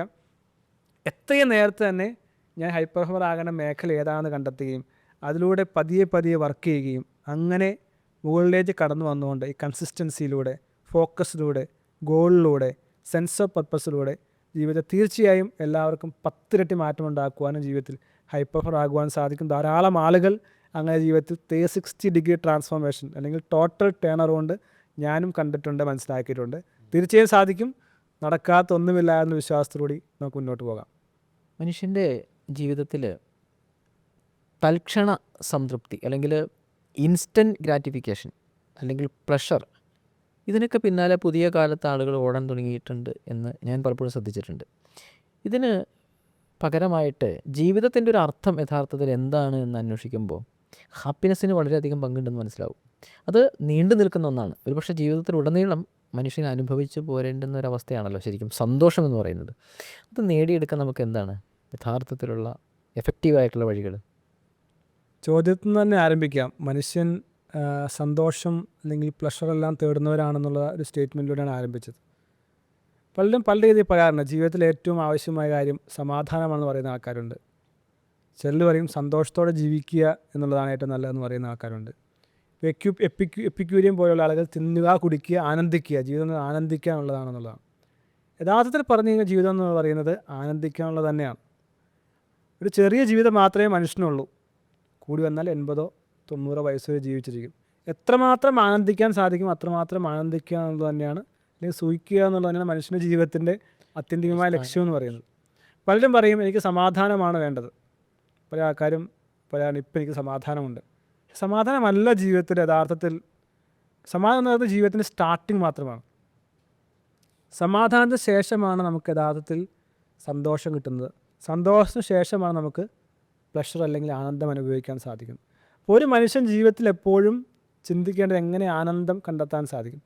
അപ്പോൾ ആനന്ദം എന്ന് പറയുന്നത്, പ്ലഷർ എന്ന് പറയുന്നത് ഇപ്പോൾ സെക്ഷൽ ആയിട്ടുള്ള പ്ലഷറുണ്ട്, അല്ലെങ്കിൽ മദ്യപിച്ച പ്ലഷർ, അതല്ല. അതൊക്കെ എല്ലാം താത്കാലികമായിട്ടുള്ള പ്ലഷറാണ്. ഞാൻ പറയുന്നത് നീണ്ടു നിൽക്കുന്ന ഒരു ഹാപ്പിനെസ്. അപ്പോൾ അതിനൊക്കെ ബുദ്ധ ഫിലോസഫിയും എല്ലാം പല നിർവ്വാണം അല്ലെങ്കിൽ പല രീതിയിലെല്ലാം അതിനെക്കുറിച്ച് മോക്ഷം എന്നെല്ലാം പറയുന്നുണ്ട്. അപ്പോൾ നീണ്ടു നിൽക്കുന്ന ഹാപ്പിനെസ് ഉണ്ടാക്കുക എന്നുള്ളതാണ് മനുഷ്യരുടെ ഏറ്റവും പ്രധാനപ്പെട്ട ഒരു പർപ്പസ് എന്ന് പറയുന്നത്. സമാധാനമല്ല എന്നുള്ള കാര്യം ഒന്നുകൂടി നാം മനസ്സിലാക്കിയിരിക്കുക. സമാധാനം ഉണ്ടായതുകൊണ്ട് പ്രത്യേകിച്ച് നല്ലതായിരിക്കും, പക്ഷേ സമാധാനം ഉണ്ടായതുകൊണ്ട് മീനിങ് ഉണ്ടാകണമെന്നില്ല. പലരും പറയുന്നത് കേൾക്കാറുണ്ട് എനിക്കിപ്പോൾ സമാധാനമുണ്ട്. അതൊരു ഒളിച്ചോട്ടമാണ് സത്യത്തിൽ ആ ഒരു പ്രയോഗം തന്നെ. പക്ഷേ സന്തോഷവും ആനന്ദവുമാണ് ജീവിതത്തിൽ ഉണ്ടാക്കേണ്ടത്. അപ്പോൾ എങ്ങനെ ഉണ്ടാക്കാൻ സാധിക്കും? ഇതിനകത്ത് ഹാപ്പിനെസ് പ്രൊജക്റ്റ് എന്ന് പറയുന്ന ഒരു ഗട്ടൻ വെച്ചതിൻ്റെ ഒക്കെ പുസ്തകമുണ്ട്. അതിനകത്ത് ഇതിനെക്കുറിച്ച് ധാരാളം പറയുന്നുണ്ട്. ഹാപ്പിനെസ്സിനെ കുറിച്ച് ധാരാളം പുസ്തകങ്ങൾ, ഹാപ്പി മണി, അങ്ങനെ ധാരാളം പുസ്തകം കാണാൻ സാധിക്കും. അതിനകത്ത് സോജ്ന ലിംബോവ്സ്കി എന്ന് പറയുന്ന ഒരു വ്യക്തി എഴുതിയ പുസ്തകമാണ് ഹാപ്പിനെസ് അഡ്വാൻറ്റേജ്. അതിൽ പല പുസ്തകങ്ങൾ എഴുതിയിട്ടുണ്ട്. അതിനകത്ത് പറയുന്ന ഒരു കാര്യം, ഹാപ്പിനെസ് എന്ന് പറയുന്നത് പല കാരണങ്ങൾ കൊണ്ട് മനുഷ്യനുണ്ടാകാൻ സാധ്യതയുണ്ട്. അപ്പോൾ അതിനകത്ത് പറയുന്ന കാര്യം എന്ന് വെച്ചാൽ 50% ഹാപ്പിനെസ്സിൻ്റെ കാരണം എന്ന് പറയുന്നത് ജെനറ്റിക്സ് ആണ്. ചില ആളുകൾ പാരമ്പര്യമായും സന്തോഷമുള്ളവരായിരിക്കും. അവരെ അച്ഛനും അമ്മയും അല്ലെങ്കിൽ ഗ്രാൻഡ് പേരൻസും വരെ സന്തോഷമുള്ള ആളുകളായിരിക്കും. ഇവർക്ക് സ്വാഭാവികമായിട്ട് പ്രത്യേകിച്ച് എക്സ്റ്റേണൽ ഒന്നും ഇല്ലാതെ തന്നെ സന്തോഷിക്കാൻ സാധിക്കും. ഇനി 10% നമ്മുടെ സന്തോഷത്തിൻ്റെ കാരണം എന്ന് പറയുന്നത് നമ്മുടെ സാഹചര്യങ്ങളാണ്. നമ്മളായിരിക്കുന്ന ജോലി സ്ഥലങ്ങൾ, അല്ലെങ്കിൽ നമ്മുടെ ഫാമിലി, നമ്മുടെ കുടുംബ ബന്ധങ്ങൾ, നമ്മുടെ സുഹൃത്തുക്കൾ, ഇതെല്ലാം. തീർച്ചയായിട്ടും. ഇനി ഒരു 40% എന്ന് പറയുന്നത് ഇൻറ്റൻഷണൽ ആയിട്ടുള്ള, ഡെലിബറേറ്റ് ആയിട്ടുള്ള ആക്ടിവിറ്റി ആണെന്നുള്ളതാണ് നമുക്ക് മനസ്സിലാക്കാൻ സാധിക്കുന്നത്. അപ്പം അങ്ങനെയാണെങ്കിൽ ഒരു വ്യക്തി സന്തോഷം കണ്ടെത്തേണ്ടത് സ്വന്തമായി തന്നെയാണെന്നാണ് മനസ്സിലാക്കേണ്ടത്, ആരെങ്കിലും കൊണ്ട് കൊടുക്കുന്നതല്ല. അല്ല. അതുകൊണ്ടാണ് പറയുന്നത് happiness is not a destination but a journey. Happiness is a choice. വേറെ ആരും കൊണ്ടുപോയി തരുന്ന കാര്യം സ്വന്തമായി കണ്ടെത്താനായിട്ട് ഇൻറ്റൻഷണലായി, ഡെലിബറേറ്റായി നമുക്ക് എന്ത് ചെയ്യാൻ സാധിക്കും. ഒരേ ഒരു ജീവിതമുള്ള സന്തോഷത്തോടെ ജീവിക്കണം. ഒരിക്കലും നിരാശയിലും ദുഃഖത്തിലും നാം ജീവിക്കരുത്. ഉള്ളത് സന്തോഷിച്ച് ജീവിക്കാൻ നമുക്ക് സാധിക്കുമെന്നുള്ള അവസ്ഥയുണ്ട്. അപ്പോൾ നമുക്ക് ഈ ഹാപ്പിനെസ്സിനെ കുറിച്ച് പറഞ്ഞാൽ പൊതുവെ പറയുന്ന happiness neuro transmitters, happiness hormones, ഇതെല്ലാം നമുക്ക് കേൾക്കാറുണ്ട്. സത്യത്തിൽ അത് മാത്രം പ്രയോഗത്തിൽ വരുത്തി. ഇപ്പോൾ ഹാപ്പിനെസ് പ്രൊജക്റ്റിലെല്ലാം ഈ 4 ന്യൂറോ ട്രാൻസ്മിറ്റേഴ്സ് വഴി എങ്ങനെ ഹാപ്പിനെസ് കണ്ടെത്താമെന്നുള്ള ചിന്തകൾ പറയുന്നുണ്ട്. അപ്പോൾ ഈ 360 ഡേയ്സ് ഹാപ്പിനെസ് എന്ന് പറയുന്ന ഒരു പ്രൊജക്റ്റ് ഉണ്ട്. 360 ഡേയ്സ് ഹാപ്പിനെസ് പ്രൊജക്റ്റ് എന്ന് പറയുന്ന ഹാപ്പിനെസ് ഐഡിയോളജി എല്ലാം ഉണ്ട്. വർഷത്തിൽ എല്ലാ ദിവസവും അങ്ങനെ സന്തോഷത്തോടെ ജീവിക്കാം, അല്ലെങ്കിൽ ആഴ്ചയിൽ എല്ലാ ദിവസവും അങ്ങനെ സന്തോഷത്തോടെ ജീവിക്കാം. അതിന് ഡിഫറെൻ്റ് ആയിട്ടുള്ള പല ആക്ടിവിറ്റീസ് നമുക്ക് അവർ തരുന്ന ഒരു പ്രൊജക്റ്റാണ് ഹാപ്പിനെസ് പ്രൊജക്റ്റ്. നമ്മളും ഹാപ്പിനെസ് ക്യാമ്പസ്, അല്ലെങ്കിൽ ഹാപ്പിനെസ് കോച്ചിങ് എന്ന് പറയുന്ന കോഴ്സുകൾ നമ്മളും ചെയ്യുന്നുണ്ട്. എങ്ങനെ ജീവിതത്തിൽ സന്തോഷം കണ്ടെത്താം. അപ്പോൾ ഇതിനകത്ത് ഇപ്പോൾ ഡോപ്പമിൻ എന്ന് പറയുന്ന ഒരു ന്യൂറോ ട്രാൻസ്മിറ്റർ, കുറച്ച് ഉദാഹരണം പറയാൻ വേണ്ടിയാണ്. ഇപ്പോൾ അതിന് പറയുന്ന റിവാർഡ്സ്. നമുക്ക് അവാർഡുകൾ, റെക്കഗ്നിഷൻ കിട്ടുമ്പോൾ നമുക്ക് സന്തോഷമുണ്ടാകും, അല്ലെങ്കിൽ പുതിയതായൊരു കാര്യം ചെയ്യുമ്പോൾ നമുക്ക് സന്തോഷമുണ്ടാകും. അപ്പോൾ നാം എപ്പോഴും ശ്രമിക്കേണ്ടത് ഇന്ന് എനിക്ക് പുതിയതായി എന്തെങ്കിലും ചെയ്യാൻ സാധിച്ചിട്ടുണ്ടോ.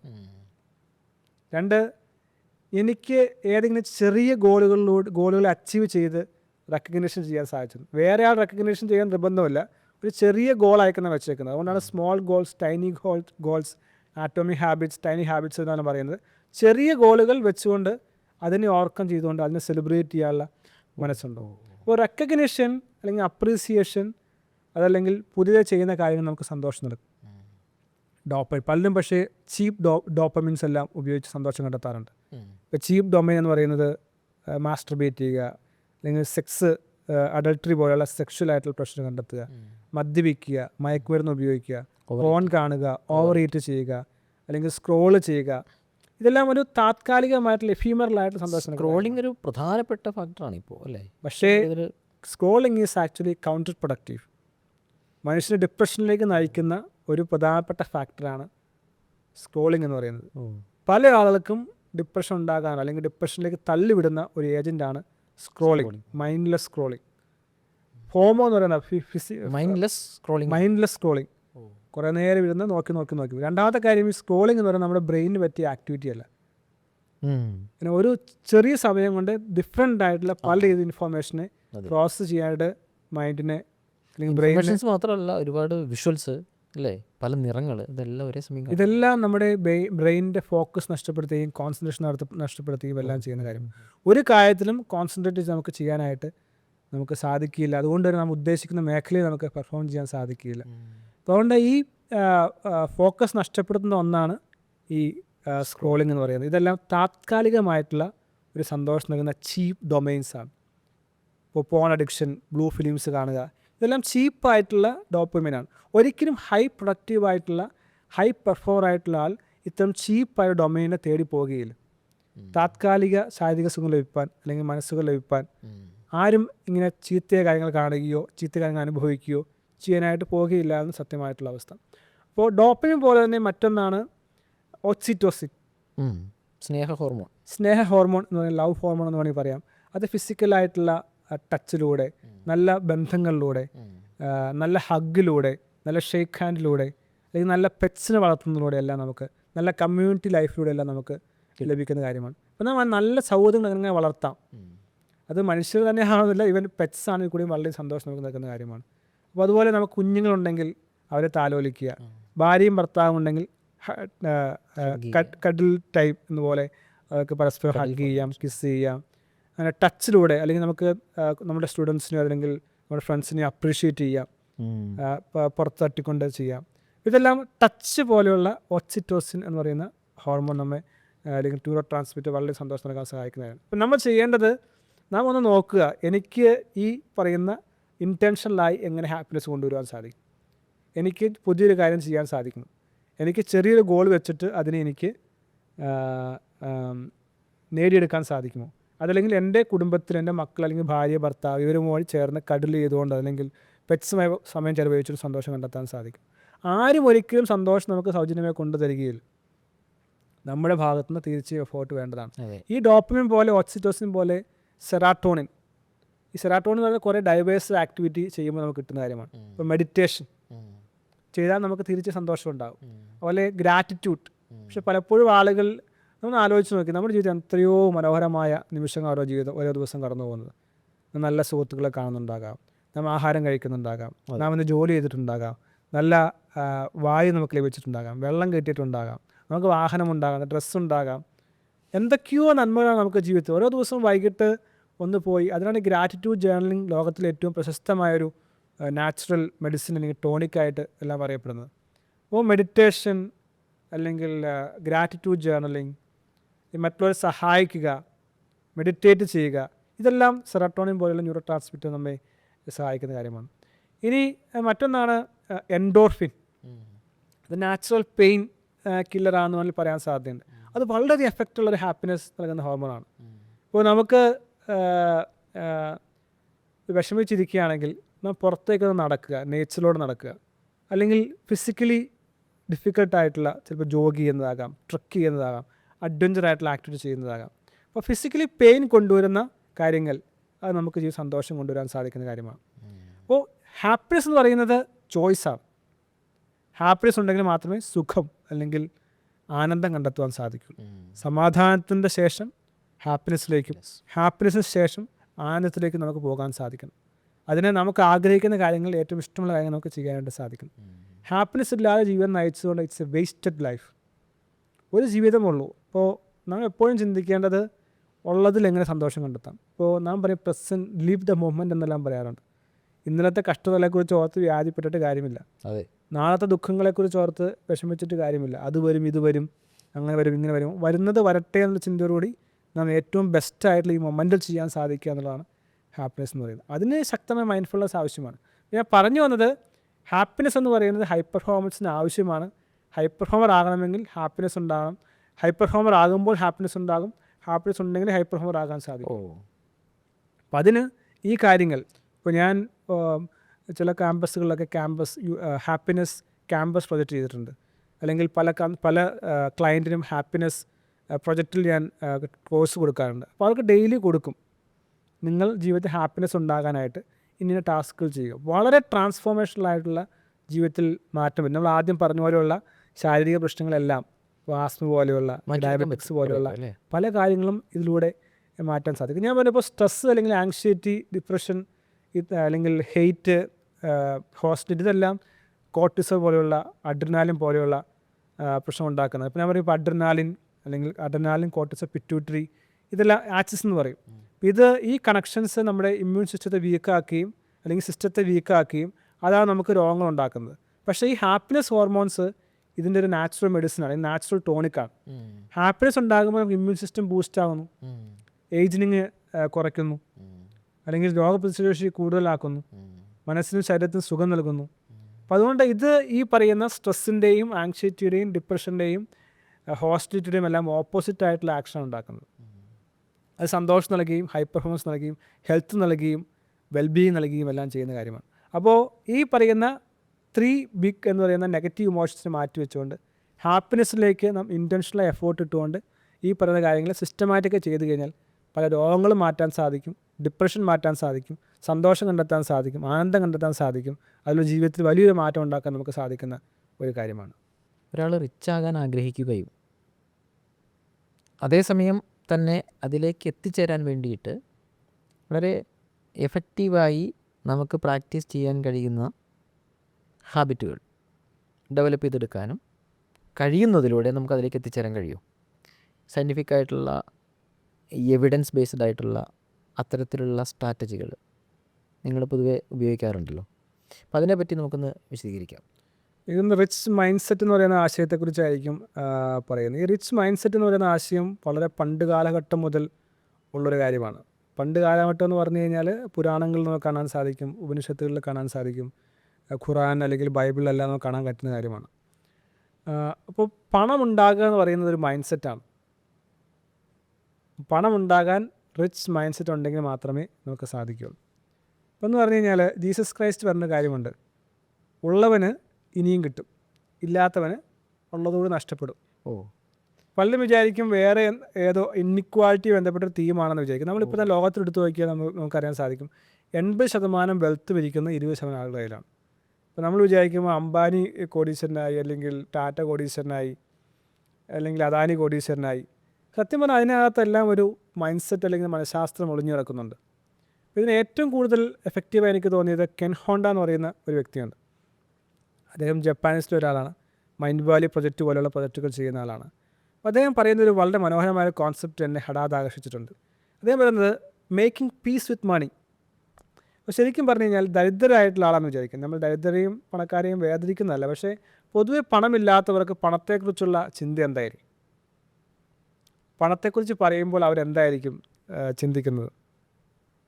പണം കിട്ടാൻ ഭയങ്കര ബുദ്ധിമുട്ടാണ്, പണമില്ലാത്തതുകൊണ്ട് എനിക്ക് എന്തെല്ലാം ബുദ്ധിമുട്ടാണ് ഉണ്ടാകുന്നത്, പണം എൻ്റെ ജീവിതത്തിലേക്ക് വരുന്ന ഒന്നല്ല, പണം എനിക്ക് കിട്ടാൻ സാധ്യതയില്ല, എൻ്റെ കയ്യിൽ റിസോഴ്സസ് ഇല്ല, ഞാൻ അംബാനിയായിട്ടോ അദാനിയായിട്ടോ ടാറ്റയായിട്ടോ ഒന്നും ജനിച്ചിട്ടില്ല. അപ്പോൾ ഒരു പണമെന്ന് കേൾക്കുമ്പോൾ ഒരു ഫ്രസ്ട്രേഷനാണ് മനുഷ്യർക്ക് പലർക്കും ഉണ്ടാകുന്നത്. ദാരിദ്ര്യം, പോവർട്ടി, പണമില്ലല്ലോ. അപ്പം അങ്ങനെ ചിന്തിക്കുന്നവർക്ക് ഒരിക്കലും പണം ഉണ്ടാകിയില്ല എന്നുള്ളതാണ് കെൻ ഹോണ്ട പറയുന്നത്. ഇപ്പോൾ കെൻ ഹോണ്ടയും തൻ്റെ ജീവിതത്തിൻ്റെ കുറേ കാലഘട്ടം, അതിൻ്റെ പിതാവ് ഒരു സാധാരണക്കാരനായിരുന്നു. പണവുമായി ബന്ധപ്പെട്ട് അദ്ദേഹത്തിൻ്റെ പിതാവ് തൻ്റെ ജീവിതം ഈ ലോകത്തു നിന്ന് മാറ്റപ്പെട്ടൊരവസ്ഥയുണ്ടായി. ഇപ്പോൾ കെൻ ഹോണ്ട പണത്തിൻ്റെ മൂലമുള്ള ഈ ഡിഫിക്കൽട്ടീസ് എല്ലാം അനുഭവിച്ചു വന്ന ആളാണ്. അപ്പോൾ അദ്ദേഹം അതിനെക്കുറിച്ച് കൂടുതൽ പഠിച്ച ശേഷം അദ്ദേഹം മൈൻഡ് വാല്യൂ പ്രൊജക്റ്റ് ഉണ്ടാക്കുന്നത്. അപ്പോൾ അദ്ദേഹം പറയുന്നത് മേക്കിംഗ് പീസ് വിത്ത് മണി. അതേപോലെ വളരെ മനോഹരമായ ആശയമുണ്ട്, ജപ്പാനീസിൽ വളരെ പ്രചാരമുള്ള ആശയമുണ്ട്, അരിഗാത്തോ എന്ന് പറയുന്നത് പണം കിട്ടുമ്പോഴും പണം കൊടുക്കുമ്പോഴും നന്ദി പറയുക. ഇപ്പോൾ നാം ചായ കുടിക്കാൻ പോകുന്നു, കടയിൽ പൈസ കൊടുക്കുന്നു, ജസ്റ്റ് സേ അരിഗാത്തോ. കാരണം നമ്മുടെ കയ്യിൽ പണം ഉണ്ടായതുകൊണ്ടാണ് നാം പണം കൊടുക്കുന്നത്, ചായ കുടിക്കുന്നതും പണം കൊടുക്കുകയും ചെയ്യുന്നത്. നമുക്കൊരാൾ 10 രൂപ തന്നു, അല്ലെങ്കിൽ നമുക്ക് എല്ലാ മാസവും സാലറി കിട്ടി, അരിഗാത്തോ എന്ന് വെച്ചാൽ താങ്ക് യു പറയുക. ഇപ്പോൾ സ്റ്റാർട്ട്. അപ്പോൾ ഈ പണത്തിന് തന്നെ നമ്മോട് താല്പര്യം തോന്നുകയാണ്, കാരണം താങ്ക് യു പറയുന്നു, പണത്തെ വിലയുള്ള ഒന്നായി കാണുന്നു. അപ്പോൾ healing the wounds of money എന്ന് പറയുന്ന ഒരു ആശയം അദ്ദേഹം പറയുന്നുണ്ട്. നമ്മുടെ ചെറുപ്പകാലങ്ങളിൽ ചിലപ്പോൾ, അല്ലെങ്കിൽ പഴയ കാലങ്ങളിൽ പണവുമായി ബന്ധപ്പെട്ട് നമുക്ക് നഷ്ടമുണ്ടായതായിരിക്കാം, അല്ലെങ്കിൽ പണമില്ലാത്തതുകൊണ്ട് ദാരിദ്ര്യം അനുഭവിച്ച അവസ്ഥയായിരിക്കാം, പണമില്ലാത്തതുകൊണ്ട് മികച്ച വിദ്യാഭ്യാസം ലഭിക്കാത്തതായിരിക്കാം, അല്ലെങ്കിൽ പണമില്ലാത്തതുകൊണ്ട് മറ്റുള്ളവരുടെ ഇടയിൽ നമുക്ക് വേണ്ട ബഹുമാനമോ പദവിയോ പരിഗണന ലഭിക്കാത്തതായിരിക്കാം. അതുകൊണ്ട് എനിക്ക് പണമില്ലല്ലോ എന്നുള്ള സ്കാർസിറ്റി മൈൻഡ് സെറ്റ് മനുഷ്യർ ധാരാളം ഉണ്ടാകാറുണ്ട്. അതാണ് healing the wounds with respect to money. പണവുമായി ബന്ധപ്പെട്ട നെഗറ്റീവായിട്ടുള്ള, വിഷമകരമായിട്ടുള്ള, വേദനിപ്പിക്കുന്നതായിട്ടുള്ള വികാരങ്ങളെ മാറ്റുകയും സേ ഗ്രാറ്റിറ്റ്യൂഡ്, താങ്ക് യു, അരിഗാത്തോ ഓൾവേസ്. എനിക്ക് പണമുള്ളതുകൊണ്ട്, എനിക്ക് പണം കൊടുക്കാൻ കഴിയുന്നുണ്ട്, എനിക്ക് പണം വാങ്ങാൻ കഴിയുന്നുണ്ട്, സേ താങ്ക് യു. ഹോസ്പിറ്റലിൽ ട്രീറ്റ്മെൻറ്റ് ചെയ്ത് കഴിഞ്ഞ് പൈസ കൊടുക്കുമ്പോൾ എൻ്റെ പണം മൊത്തം തീർന്നല്ലോ എന്ന് ഓർത്തല്ല കൊടുക്കേണ്ടത്, എന്നെ ഈ ഡോക്ടർ ചികിത്സിച്ച് ഭേദമാക്കിയോ, അല്ലെങ്കിൽ പണം കൊടുക്കാൻ സാധിച്ചല്ലോ. ഓരോ ജോലിക്കാരന് നാം പൈസ കൊടുക്കുന്നുണ്ടെങ്കിൽ സേ അരിഗാത്തോ. എല്ലാ മാസവും സാലറി കിട്ടുമ്പോൾ അരിഗാത്തോ. ചായ കുടിക്കാനായിട്ട് പൈസ കൊടുക്കുമ്പോൾ അരിഗാത്തോ. ഓട്ടോറിക്ഷക്കാരന് ഓട്ടോറിക്ഷയുടെ പൈസ കൊടുക്കുമ്പോൾ പ്രാജി കൊടുക്കാതെ ചിലപ്പോൾ അധികം പൈസ കൊടുത്തായിരിക്കും, പക്ഷേ സേ വിത്ത് അരിഗാത്തോ. Whatever we do, receive and give money with അരിഗാത്തോ. ഇതാണ് മേക്കിംഗ് പീസ് വിത്ത് മണി എന്ന് പറയുന്ന ഏറ്റവും വലിയ ആശയം. ഇപ്പോൾ ഇതുമായി ബന്ധപ്പെട്ട വേറെ ആശയമാണ് റോബർട്ട് കിയോസാക്കി. വളരെ പ്രശസ്തനായിട്ടുള്ള റിച്ച് ഡാഡ് പുവർ ഡാഡ്. ഒരാളുടെ പിതാവ് ഗവൺമെൻറ് ഉദ്യോഗസ്ഥനായിരുന്നു, മറ്റേയാളുടെ പിതാവ് ബിസിനസ്സുകാരനായിരുന്നു. ഗവൺമെൻറ് ഉദ്യോഗസ്ഥന് എല്ലാ മാസവും അവസാനമാകുമ്പോൾ ദാരിദ്ര്യമാണ്, പൈസ ഒന്നും ബാക്കിയില്ല. മറ്റേ സാധാരണ മനുഷ്യൻ ബിസിനസ്സുകാരനായ ആൾക്ക് ഇഷ്ടം പോലെ പൈസ ബാക്കിയുണ്ട്. അപ്പോൾ അതിനകത്ത് പണത്തോടുള്ള മൈൻഡ് സെറ്റാണ്. ഒരാൾ ചിന്തിക്കുന്നു എൻ്റെ കയ്യിൽ പണമില്ലല്ലോ, പക്ഷെ മറ്റേയാൾ ചിന്തിക്കുന്നത് എനിക്ക് എങ്ങനെ പണം ഉണ്ടാക്കാം. അല്ലെങ്കിൽ ഒരാൾ വിചാരിക്കുന്നത് എനിക്ക് ലക്ഷൂറിയസ് ആയിട്ടുള്ള കാർ വാങ്ങണം. അപ്പോൾ ഒരാൾ പൂറായിട്ടുള്ള ആൾ ചിന്തിക്കും എൻ്റെ കയ്യിൽ പണമില്ലല്ലോ, ഇതെല്ലാം പണക്കാർക്കുള്ളതാണല്ലോ. അസയം ധനികനാകാൻ ആഗ്രഹമുള്ള റിച്ച് മൈൻഡ് സെറ്റ് ആൾ ചിന്തിക്കും എനിക്ക് എങ്ങനെയാണ് ലംബോർഗിനി വാങ്ങാം, എനിക്ക് എങ്ങനെയാണ് മെർസിഡസ് ബെൻസ് വാങ്ങാം, how I can afford it, I cannot afford എന്നുള്ളതല്ല, how I can afford that എന്നുള്ള ചിന്താഗതിയാണ് റിച്ച് മൈൻഡ് സെറ്റ് ആളുകൾ. ഇതാണ് റോബർട്ട് കിയോസാക്കിയുടെ മെയിനായിട്ടുള്ള ഒരു സൈക്കോളജിക്കൽ സിദ്ധാന്തം എന്ന് പറയുന്നത് എനിക്ക് എങ്ങനെ നേടാം എന്ന് ചിന്തിക്കുക. എനിക്കില്ലല്ലോ എന്ന് പറയുന്നതിനേക്കാൾ എനിക്കിത് എങ്ങനെ നേടാൻ സാധിക്കും. ആ ഒരു ആറ്റിറ്റ്യൂഡാണ് നാം പണത്തോട് വേണ്ടത്. ഇനി നെപ്പോളിയൻ ഹിൽ ഞാൻ ആദ്യം പറഞ്ഞു, ലോകത്തിലെ ഏറ്റവും ധനികനായിട്ടുള്ള, ലോകം കണ്ട ഏറ്റവും വലിയ ധനികനായിട്ടുള്ള ആൻഡ്രൂ കാർണിഗിയുടെ എല്ലാം കീഴെ പ്രവർത്തിച്ച, ഒപ്പം തന്നെ ലോകത്തിലെ ഏറ്റവും ധനികരായ 500ഓളം ആളുകളെ പഠിച്ചതാണ് നെപ്പോളിയൻ ഹിൽ. അതിൻ്റെയാണ് ഈ നെപ്പോളിയൻ ഹില്ലിൻ്റെ തിങ്ക് ആൻഡ് ഗ്രോ റിച്ച് എന്ന പുസ്തകത്തിൽ പറയുന്നത്. അപ്പോൾ അതിനകത്ത് പണം ഇല്ലല്ലോ ചിന്തിക്കുന്ന ആൾക്ക് ഒരിക്കലും പണം ഉണ്ടാക്കാൻ സാധിക്കില്ല. ഞാൻ പണക്കാരനാകുമെന്നുള്ള വിഷ്വലൈസ് ചെയ്യാൻ സാധിക്കുന്ന, അങ്ങനെ ചിന്തിക്കാൻ സാധിക്കുന്ന ആൾക്ക് പണക്കാരനാകാൻ സാധിക്കും. അതിന് പലപ്പോഴും പറയാറുണ്ട്, നാം വലിയ പണമുള്ള സ്ഥലങ്ങളിലൊക്കെ പോവുക, ലക്ഷറിയസ് ആയിട്ടുള്ള ബ്രാൻഡ് ഷോപ്പുകളിൽ പോവുക, അല്ലെങ്കിൽ ലക്ഷറിയസ് ആയിട്ടുള്ള കടകളിലോ റിസോർട്ടുകളിലോ പോകാൻ കഴിയുമെങ്കിൽ പോവുക. അങ്ങനെ അവിടെ ആയിരിക്കുമ്പോഴാണ് നമുക്ക് അത്ര മൈൻഡ് സെറ്റ് ഡെവലപ്പ് ചെയ്യാൻ സാധിക്കുന്നത്. ഈ സ്കേഴ്സിറ്റി, ഇല്ലാത്ത ദാരിദ്ര്യം അല്ലെങ്കിൽ ഇല്ല നഷ്ടം, ഇങ്ങനെയുള്ള എൻവയോൺമെൻറ്റുകളിൽ എപ്പോഴും പോയിരുന്നു കഴിഞ്ഞാൽ നമുക്ക് ഒരിക്കലും ഗ്രോ ചെയ്യാൻ സാധിക്കില്ല.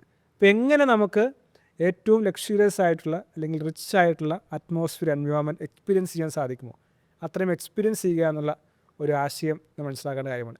ഇതുകൂടാതെ ധാരാളം കാര്യങ്ങളുണ്ട്. കാരണം പണം എന്ന് പറയുന്നത് യഥാർത്ഥത്തിൽ ഒരു കാമുകിയായ അല്ലെങ്കിൽ കാമുകനായി സങ്കല്പിക്കുക. അപ്പോൾ നിങ്ങളുടെ കാമുകനാണ് പണമെന്ന് വിചാരിക്കുക, അല്ലെങ്കിൽ കാമുകിയുടെ പണമെന്ന് വിചാരിക്കുക. പണത്തെ പ്രണയിക്കാൻ സാധിക്കണം. അപ്പോൾ പ്രണയിക്കുക എന്ന് പറയുമ്പോൾ നിങ്ങൾ ഒരിക്കലും കാമുകിയോട് നിങ്ങളുടെ ഇല്ലായ്മയെ കാണിക്കാൻ സാധ്യതയില്ല. പണത്തെ ആഗ്രഹിക്കുകയല്ല, പ്രണയിക്കുകയാണല്ലേ. പണത്തെ പ്രണയിക്കാൻ സാധിക്കണം. അപ്പോൾ പണത്തിന് തോന്നുകയാണ് ഈ മനുഷ്യൻ അല്ലെങ്കിൽ ഈ വ്യക്തി എന്നെ അത്രമാത്രം വാല്യൂ ചെയ്യുന്നു, എന്നെ അത്രമാത്രം കെയർ ചെയ്യുന്നു, എന്നെ അത്രമാത്രം കൺസിഡർ ചെയ്യുന്നു, റെസ്പെക്റ്റ് ചെയ്യുന്നത് പണത്തിന് തോന്നണം. എന്നാൽ മാത്രമേ പണം അട്രാക്റ്റ് ചെയ്യും. ഇതാണ് ഈ ലോ ഓഫ് അട്രാക്ഷൻ എന്ന് പറയുന്ന പ്രിൻസിപ്പിളിലൂടെ എല്ലാം നമുക്ക് പണം ഉണ്ടാക്കാൻ സാധിക്കും. അത് തന്നെയാണ് ഇവിടെ പറയുന്നത്. പണത്തിന് നമ്മോടുള്ള സമീപനം നമുക്ക് പണത്തോടുള്ള സമീപനം പോലെ തന്നെയാണ്. എങ്ങനെയാണ് ഒരു പ്രണയിനിയെ അല്ലെങ്കിൽ കാമുകിയെ നാം ട്രീറ്റ് ചെയ്യുന്നത്? എത്ര റെസ്പെക്റ്റോടും എത്ര സ്നേഹത്തോടും എത്ര കരുതലോടുമാണ് നാം സ്നേഹിക്കുന്നത്. ഒരു കാമുകിയുടെ മുമ്പിൽ നാം മോശം വസ്ത്രം ധരിച്ചു പോകുമോ? ഒരിക്കലും നാം ചതഞ്ഞുകൂടി ക്ഷീണിച്ചിരിക്കുമോ? നാം കോൺഫിഡൻസ് പ്രകടിപ്പിക്കും അല്ലേ? നമുക്ക് ഏറ്റവും ബെസ്റ്റ് കോൺഫിഡൻസ് പ്രകടിപ്പിക്കും. പണം എപ്പോഴും വരുന്ന ആത്മവിശ്വാസമുള്ള ആളുകളിലേക്കാണ്, അല്ലാതെ ധൈര്യമില്ലാത്ത, ശക്തിയില്ലാത്ത, ക്ഷീണിച്ചിരിക്കുന്ന, ആത്മവിശ്വാസമില്ലാത്ത ആളുകളിലേക്ക് പണം ഒരിക്കലും പോവുകയില്ല. So think about how much confident I ആം.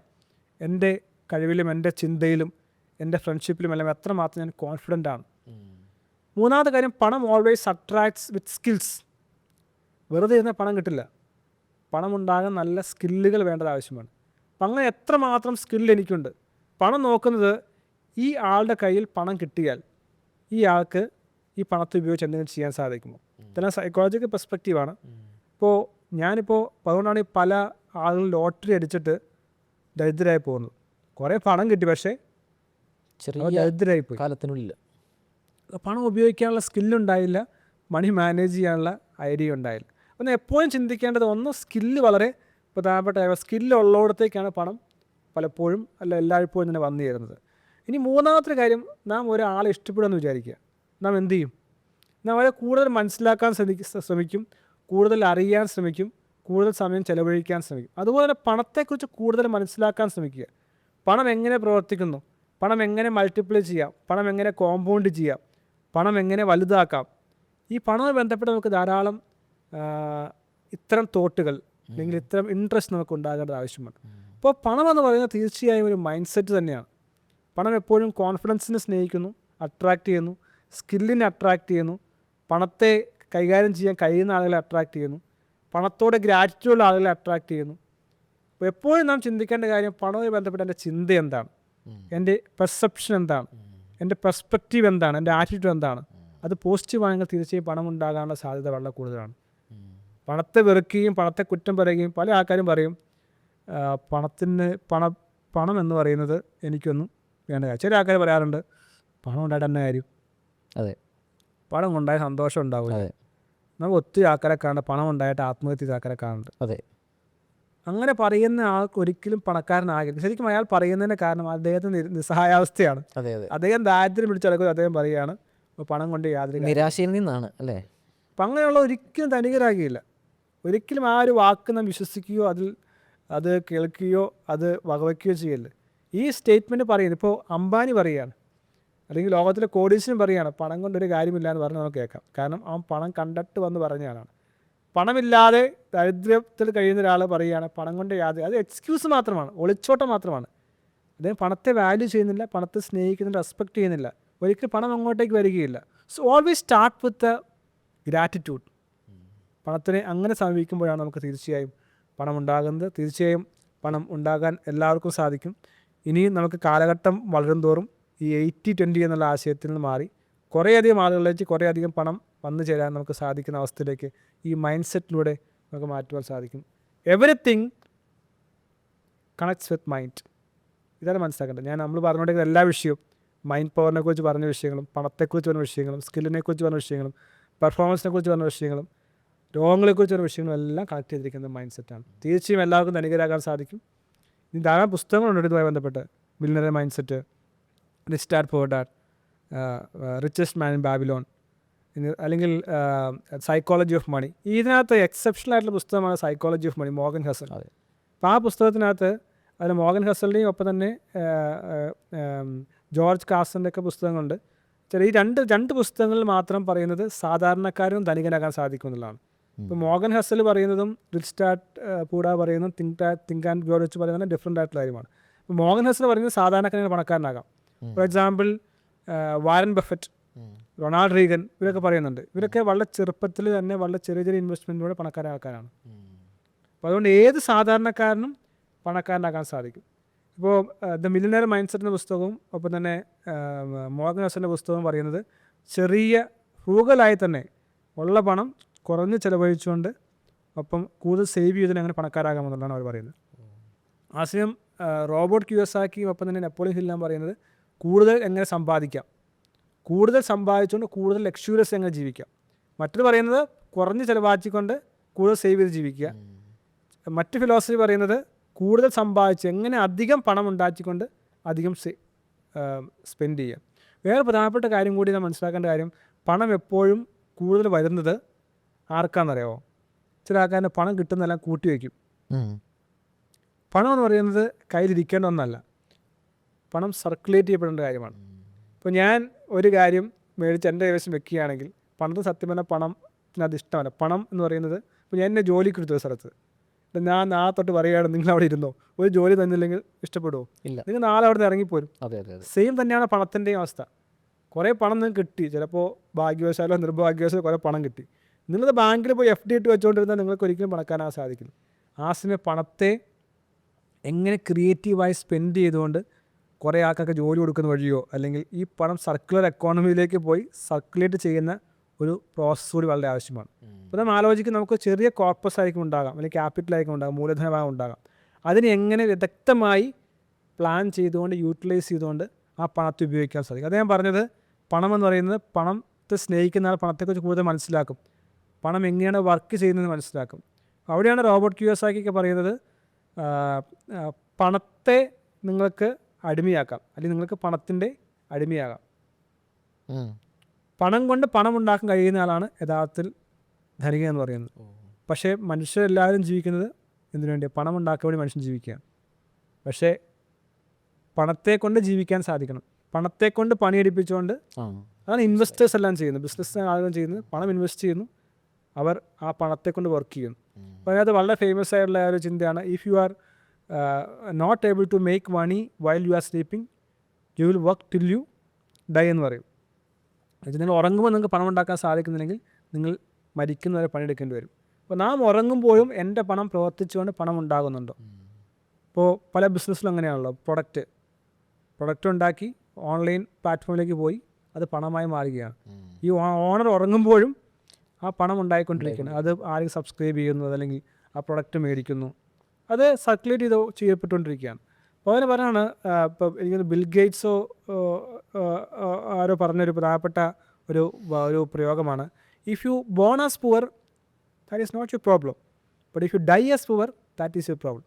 പല ആൾക്കാരും പറഞ്ഞു, ഞാൻ ജനിച്ചത് പാവപ്പെട്ടവനായിട്ടാണ്, എൻ്റെ വീട്ടിൽ ഒന്നും ഉണ്ടായില്ല, എനിക്ക് വേണ്ട വിദ്യാഭ്യാസം കിട്ടിയില്ല, മാതാക്ക് പണമില്ല. That is not an excuse. അത് എല്ലാവർക്കും ഉള്ള കാര്യം തന്നെയായിരിക്കും. പക്ഷെ നിങ്ങൾ ദരിദ്രനായി മരിക്കുന്നുവെങ്കിൽ നിങ്ങളുടെ മാത്രം ഉത്തരവാദിത്തമാണ്. അതുകൊണ്ട് ഈ മൈൻഡ് സെറ്റിലേക്ക് കടന്നു വരിക, പണക്കാരനാകാൻ തീർച്ചയായും സാധിക്കും. അത് ഒരു മൈൻഡ് സെറ്റാണ്, ഒരു ഹാബിറ്റ് കൂടിയാണ്.